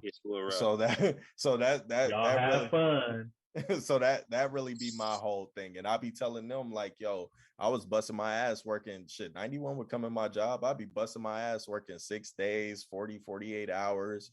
You know what I'm saying? Sitting here bullshit, bro. I make more money than I made there doing that. And I'm really only working 4 hours a day. Well, congratulations, brother. You worked hard enough to get there. You know what I'm saying? That's definitely a dream job. So shit, I be telling them like, yo, you can use it to your advantage. Use it how you want to use it. All right, yo. Well, I'm about to jump off. We're gonna have a new episode soon with a little bit of music and more stories. June. In all the conversations. Mark your calendar, June 15th. What is June 15th? Big episode. We want to have a big episode with you, Lingo. Yup. Couple other people. Try to see who else we could get up on there too from the city and shit. 15th of Wednesday. We gonna call that one officially Pedro Stories. All right. Well, call that shit Pirate Town. Ooh. What are we calling? Right. What time are we starting? 8:30. I'll be here I'll have a link ready. I guess it's 8:30 your time. Yeah, Dro. I'll have a link ready at 5, so you can pop in as early as you want at 5:30. So it would be what? 7:30 my time. 7:30 your time. Okay, so yeah. I'll put 7:15. All right. So that's one, but we could definitely have you come by before then, though, play some music. So I wanted to hear some music. For sure. Man. Yeah, this nigga your ass drop every fucking week, bro. That shit crazy. Nigga, I didn't know if I was gonna drop this week. I released it on Wednesday. I was scared they wasn't gonna release it on time, but we got it in, boy. That's how I know. That's how I really know you wasn't lying when you said that story about all them songs you had stored up. That's how I know your ass wasn't lying, bro. That's the only way you could drop every week like that, bro. Is if you got music lined up, bro. That's the only way. I know. No. I guess we can have you come back and do some music, because you can ask these niggas. I've been like, yo, where Dro at? Hey, Where no Dro- cab. This nigga. I've been like, yo, where Dro for at? you, bro? I've been asking. Yeah. I told you to for some DM, bro. weeks, I said, yo, Blackman want to see you, man. Bro, been wanting to top it up with you I've for a been minute. I'm gonna show you the one I recorded last night. This is gonna be exclusive right here. Can you hear it?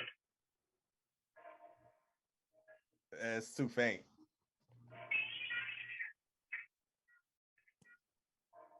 Nah, it's too faint. Yeah, can't hear What it. if I send it? What you got up there? I see that little thing up there, that little window. What if I send it to an email? Yeah. So we can put it on that window. Yeah. Let me put my Play with the wrong one. That'd be a really dope way to close out the episode on a nice little Yeah, situation. nigga, what's the email? It's I just put it in the chat. Oh yeah, it just popped up. Black out the Prince. I was gonna say, should I say it for the people? Yeah, if you got music, send music to everywhere. blackouttheprince@gmail.com. Send all music links to him. This He song gonna right be the here. one reviewing them. Yeah, I kind of hate. ACK out. Yeah. The THE. Nah, DA. DA. Yeah, he remembers the Quan. I want to be black. The Prince. Prince at what? The Quantonymous. That's female because he's a G. Fuck, I hate you. Y'all get the best of me right now, man. Sending y'all an MP3. I don't like sending out MP3s, bro. Yeah, I love him though personally. If you ever Scared want to y'all send me niggas out, gonna upload my shit. nah, I got My shit gonna be on Spotify before me. Not y'all, but like just people in general. No, it's definitely a thing. They gonna shoot a stupid. video I'm to your dead ass shit, nigga. serious, nigga. No, it's definitely a thing. People will do it. I got the exclusive. They gonna shoot a video to your song, nigga. Bro, no, you can steal the whole shit, bro. You can put it on YouTube and have all the royalties go to you. Like, hey, Black is good with math. Maybe we can make a hologram of Dro. We can steal your songs. hey, cool. Just give me like 25%. I'll give y'all the promotion fee. Easy. That's all. I'm lying like a motherfucker. Don't try to get my shit. That nigga said 25. Leave me the fuck alone. I would have settled for 25. Shit, I thought you would have said 45, 50, 60. Shit. That was a joke, nigga. At least get on. It's recorded. Cause it's recorded. All right. So right, he's like, we got this written down. I just sent it to the email. Word. Yeah, I'm waiting. It just worked out.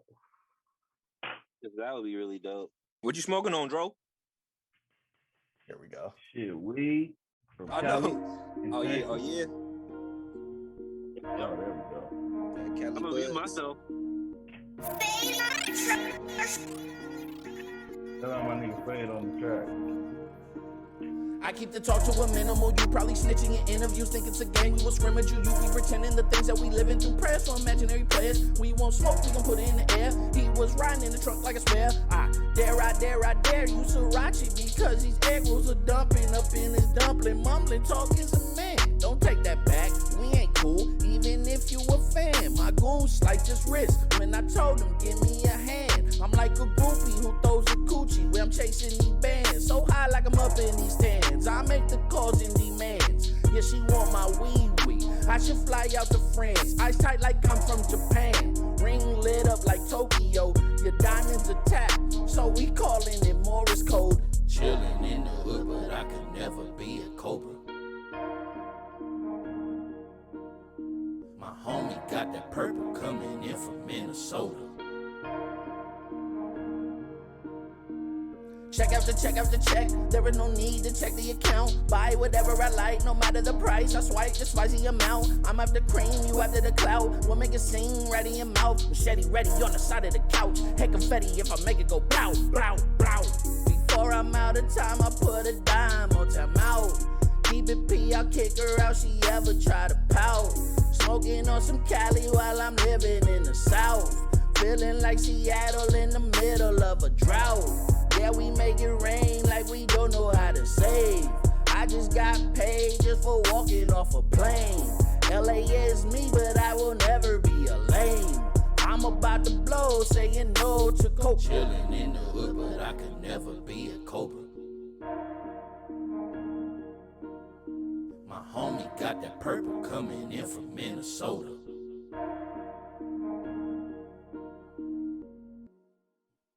Hey. Yo, that shit was fire. I was gonna ask why some it's called tricky Minnesota Cobra until the hook came in. And I was like, oh, okay. That's you said some hard. tricky shit, bro. I like that shit. That shit hard. Some tricky shit. I like how you had a couple double entendres in there and shit, bro. I love those. Those are my favorite. Oh, I'm a lot of double entendres. I'm a lot of those. Man. I love that shit. I was listening to it and I was like, oh, okay. All right, let me upload that to YouTube real quick. You like, no, yeah, look at them. Look, my Hold on, favorite we double gotta shoot entendre the that video I've ever first, Black. did, my favorite double entendre, let me see if you get this. So fresh, I'm a part mint, but live rentless. Mint. Okay. So fresh. Okay. See, I like I'm how a you part fresh. mint. It's a mint. But live. Yeah. The flip. That's the flip, but you can flip that a couple ways though. The mint, the freshness, Exactly. the apartment and living. He said he part mint. Yeah. Nigga, I'm part human, part mint, nigga. Fresh to Like the motherfucker. I'm in rare condition. Like you can take that a lot of different ways. You can flip that. Hey, Yeah, I like shit like that. I like unraveling those. Then be fun. I like, Yeah. I try to make rewind rap. You feel me? I like rewind rap. Yeah, That's like what that important. nigga say? Run that shit back. I feel like that's important though, Yeah. because a lot of people don't really care about replayability. They just Yeah, do like, ad libs. So you They just want to get through the song. You could tell niggas be trying to just hurry up and get through the song, nigga. Yeah, Sometimes it because seems like a 91 layup. only like Future now. Yo, actually, I am becoming a slow roll Future fan, but I only have like 10 songs. Okay, now. nigga, I wasn't being serious. That was my Future inspired verse. I can't even lie. I can't lie. The whole last of the second verse was Future. What song were you listening to? You remember, or just it was a vibe? Nah, it was just I was just thinking of Future. I heard the wave, and I was just like, I said, before I'm out of time, I put a dime on timeout to keep it P. I kick her out. She ever try to pout. Smoking on some Cali in the middle of the South. That's definitely Future. Feeling like Seattle in the middle of a drought. What that mean? Yeah, we make it rain like we don't know how to save. I just got paid just for walking off the plane. LA is me, but I will never be a lame. Yeah, that was my favorite part right there. I'm about to blow, saying no to coke. Yes, sir. Because we only do the naturals around here. I mean, give me a good time. I ain't gonna lie. I've been there. Yeah, I've been there. I smoke back. I ain't gonna lie. All right, y'all. I'm about to be out. We got a next episode. I got June 15th planned, but we're gonna do probably something before then. So yeah, we can do something before then, most definitely. Always. Yes, sir. All right, y'all. We appreciate you, bro. Good looking, bro. Yes, sir. Thank y'all. Thank y'all for having me. For real, for real. Yes, sir. We had nice always convo. Fun. I'm gonna get at you. Nice convo. That was a great said, convo. nigga, it's 11:30. I'm tired. Go big, bro. Hey, nigga, I looked at the clock at 8:55. I'm like, oh, what? Yeah, we went long on this one, but it was cool. It's worth it. We went 3.5. It was cool. You gonna break? It was nice though. You gonna do a Star Wars episode, or you gonna double? Or you gonna break it up? No, this is the whole school. This a whole. Yeah, I don't even think nothing needs to be cut out this episode. I like it. Yeah, this one of them ones. This had all your detail, nigga. I like it. You could put the whole thing up. You ain't even gotta edit. This probably gonna be the easiest episode because you ain't. I gotta edit, but not much. Yeah, you ain't gotta really cut that much out though, because the whole episode was pretty cohesive. Yeah. Well, for myself, Black. Yeah, I'm out of here, man. I'm about to go smoke. I'm out. Yo, shout out Dro. Shout out Dro, man. You the one, bro. You the one.